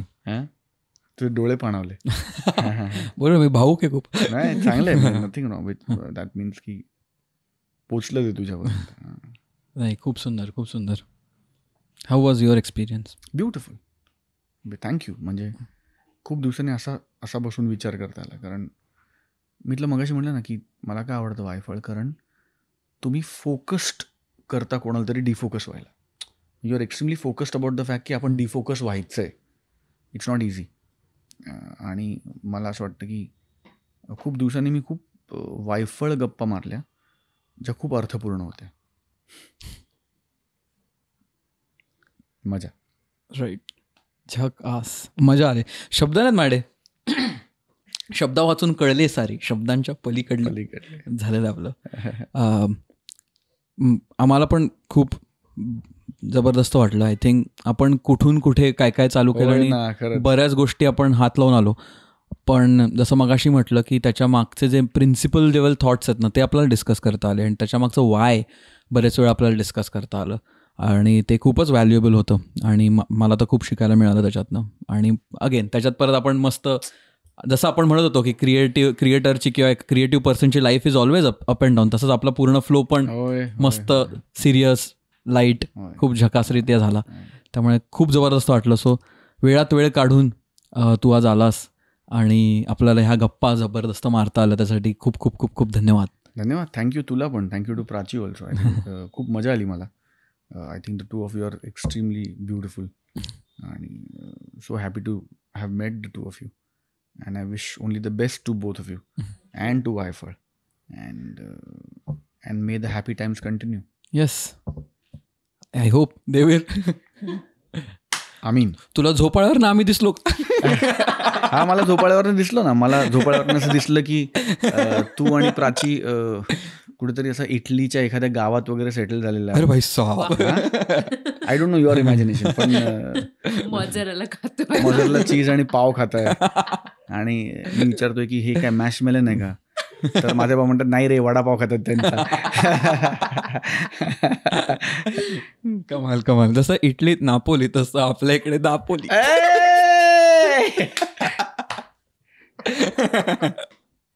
So आपण एपिसोडच्या ह्या टप्प्यात एक शब्द देतो. या नोटवर आपण एपिसोड संपवली. हो, नाही ते करूच, पण त्याच्यात आपण एक शब्द देतो जो ते टाईप करतात. म्हणजे आपल्याला कळतं ह्यांनी हा अख्खा एपिसोड पाहिलाय. तर एक रॅन्डम कोणताही शब्द दे, ते लोक मस्तपैकी कमेंटमध्ये टाईप करते. समाधान. समाधान. नाईस. सो समाधान हा तुम्ही शब्द कमेंटमध्ये टाका, म्हणजे आम्हाला कळेल तुम्ही आत्तापर्यंत बघितलंय आणि आम्हाला माहिती आहे असं खूप लोक आहेत आपले. चांगला डिव्हाइस आहे हा. Nice, very nice, smart. आपली ओजी थॉट आहे ही. खूप चांगला आहे, खूप चांगला आहे, भारी, आवडलाय मला. थँक्यू. सो पुन्हा एकदा वेळात वेळ काढून आल्याबद्दल खूप खूप धन्यवाद. I think we gain a lot. आणि बरेचदा असे एपिसोड्स असतात जिकडे असं वाटतं की हे शूट झाल्यानंतर सुद्धा ते यूट्यूबवर येणं किंवा लोकांपर्यंत जाणं हा सेकंड हाफ झाला त्याचा. पण बरेचदा फर्स्ट हाफच एवढा सॅटिस्फॅक्टरी असतो, समाधानकारक असतो की second half is just a great outcome जे आपण लोकांबरोबर शेअर करतो. तर तसं आज वाटलं. अरे थँक्यू. आणि दुसरी गोष्ट म्हणजे आम्हाला असं वाटतं की आमच्या वायफळ गप्पा ह्या टाईमलेस असाव्यात, कारण पुढे जाऊन 5 वर्ष डाऊन द लाईन असू दे का कधी त्या बघताना, कारण आपण फार आजच्या घडीचं नाही बोलत, इन जनरल आपले एक्सपिरियन्स ह्याच्याबद्दल बोलतो. तर जेव्हा केव्हा पण तुम्ही हे बघत असाल तेव्हा स्वप्नील दादाचं जे काही आलं असेल, येऊन गेलं असेल किंवा जे काही चालू असेल त्या सगळ्याला प्रेम द्या, ते बघा, ॲप्रिशिएट करा, सेलिब्रेट करा, एवढंच आपण सगळ्यांना सांगतो. थँक्यू मित्र. आणि एवढं बोलून आम्ही पुढच्या भागात तुम्हाला लवकरच भेटू. धन्यवाद. धन्यवाद.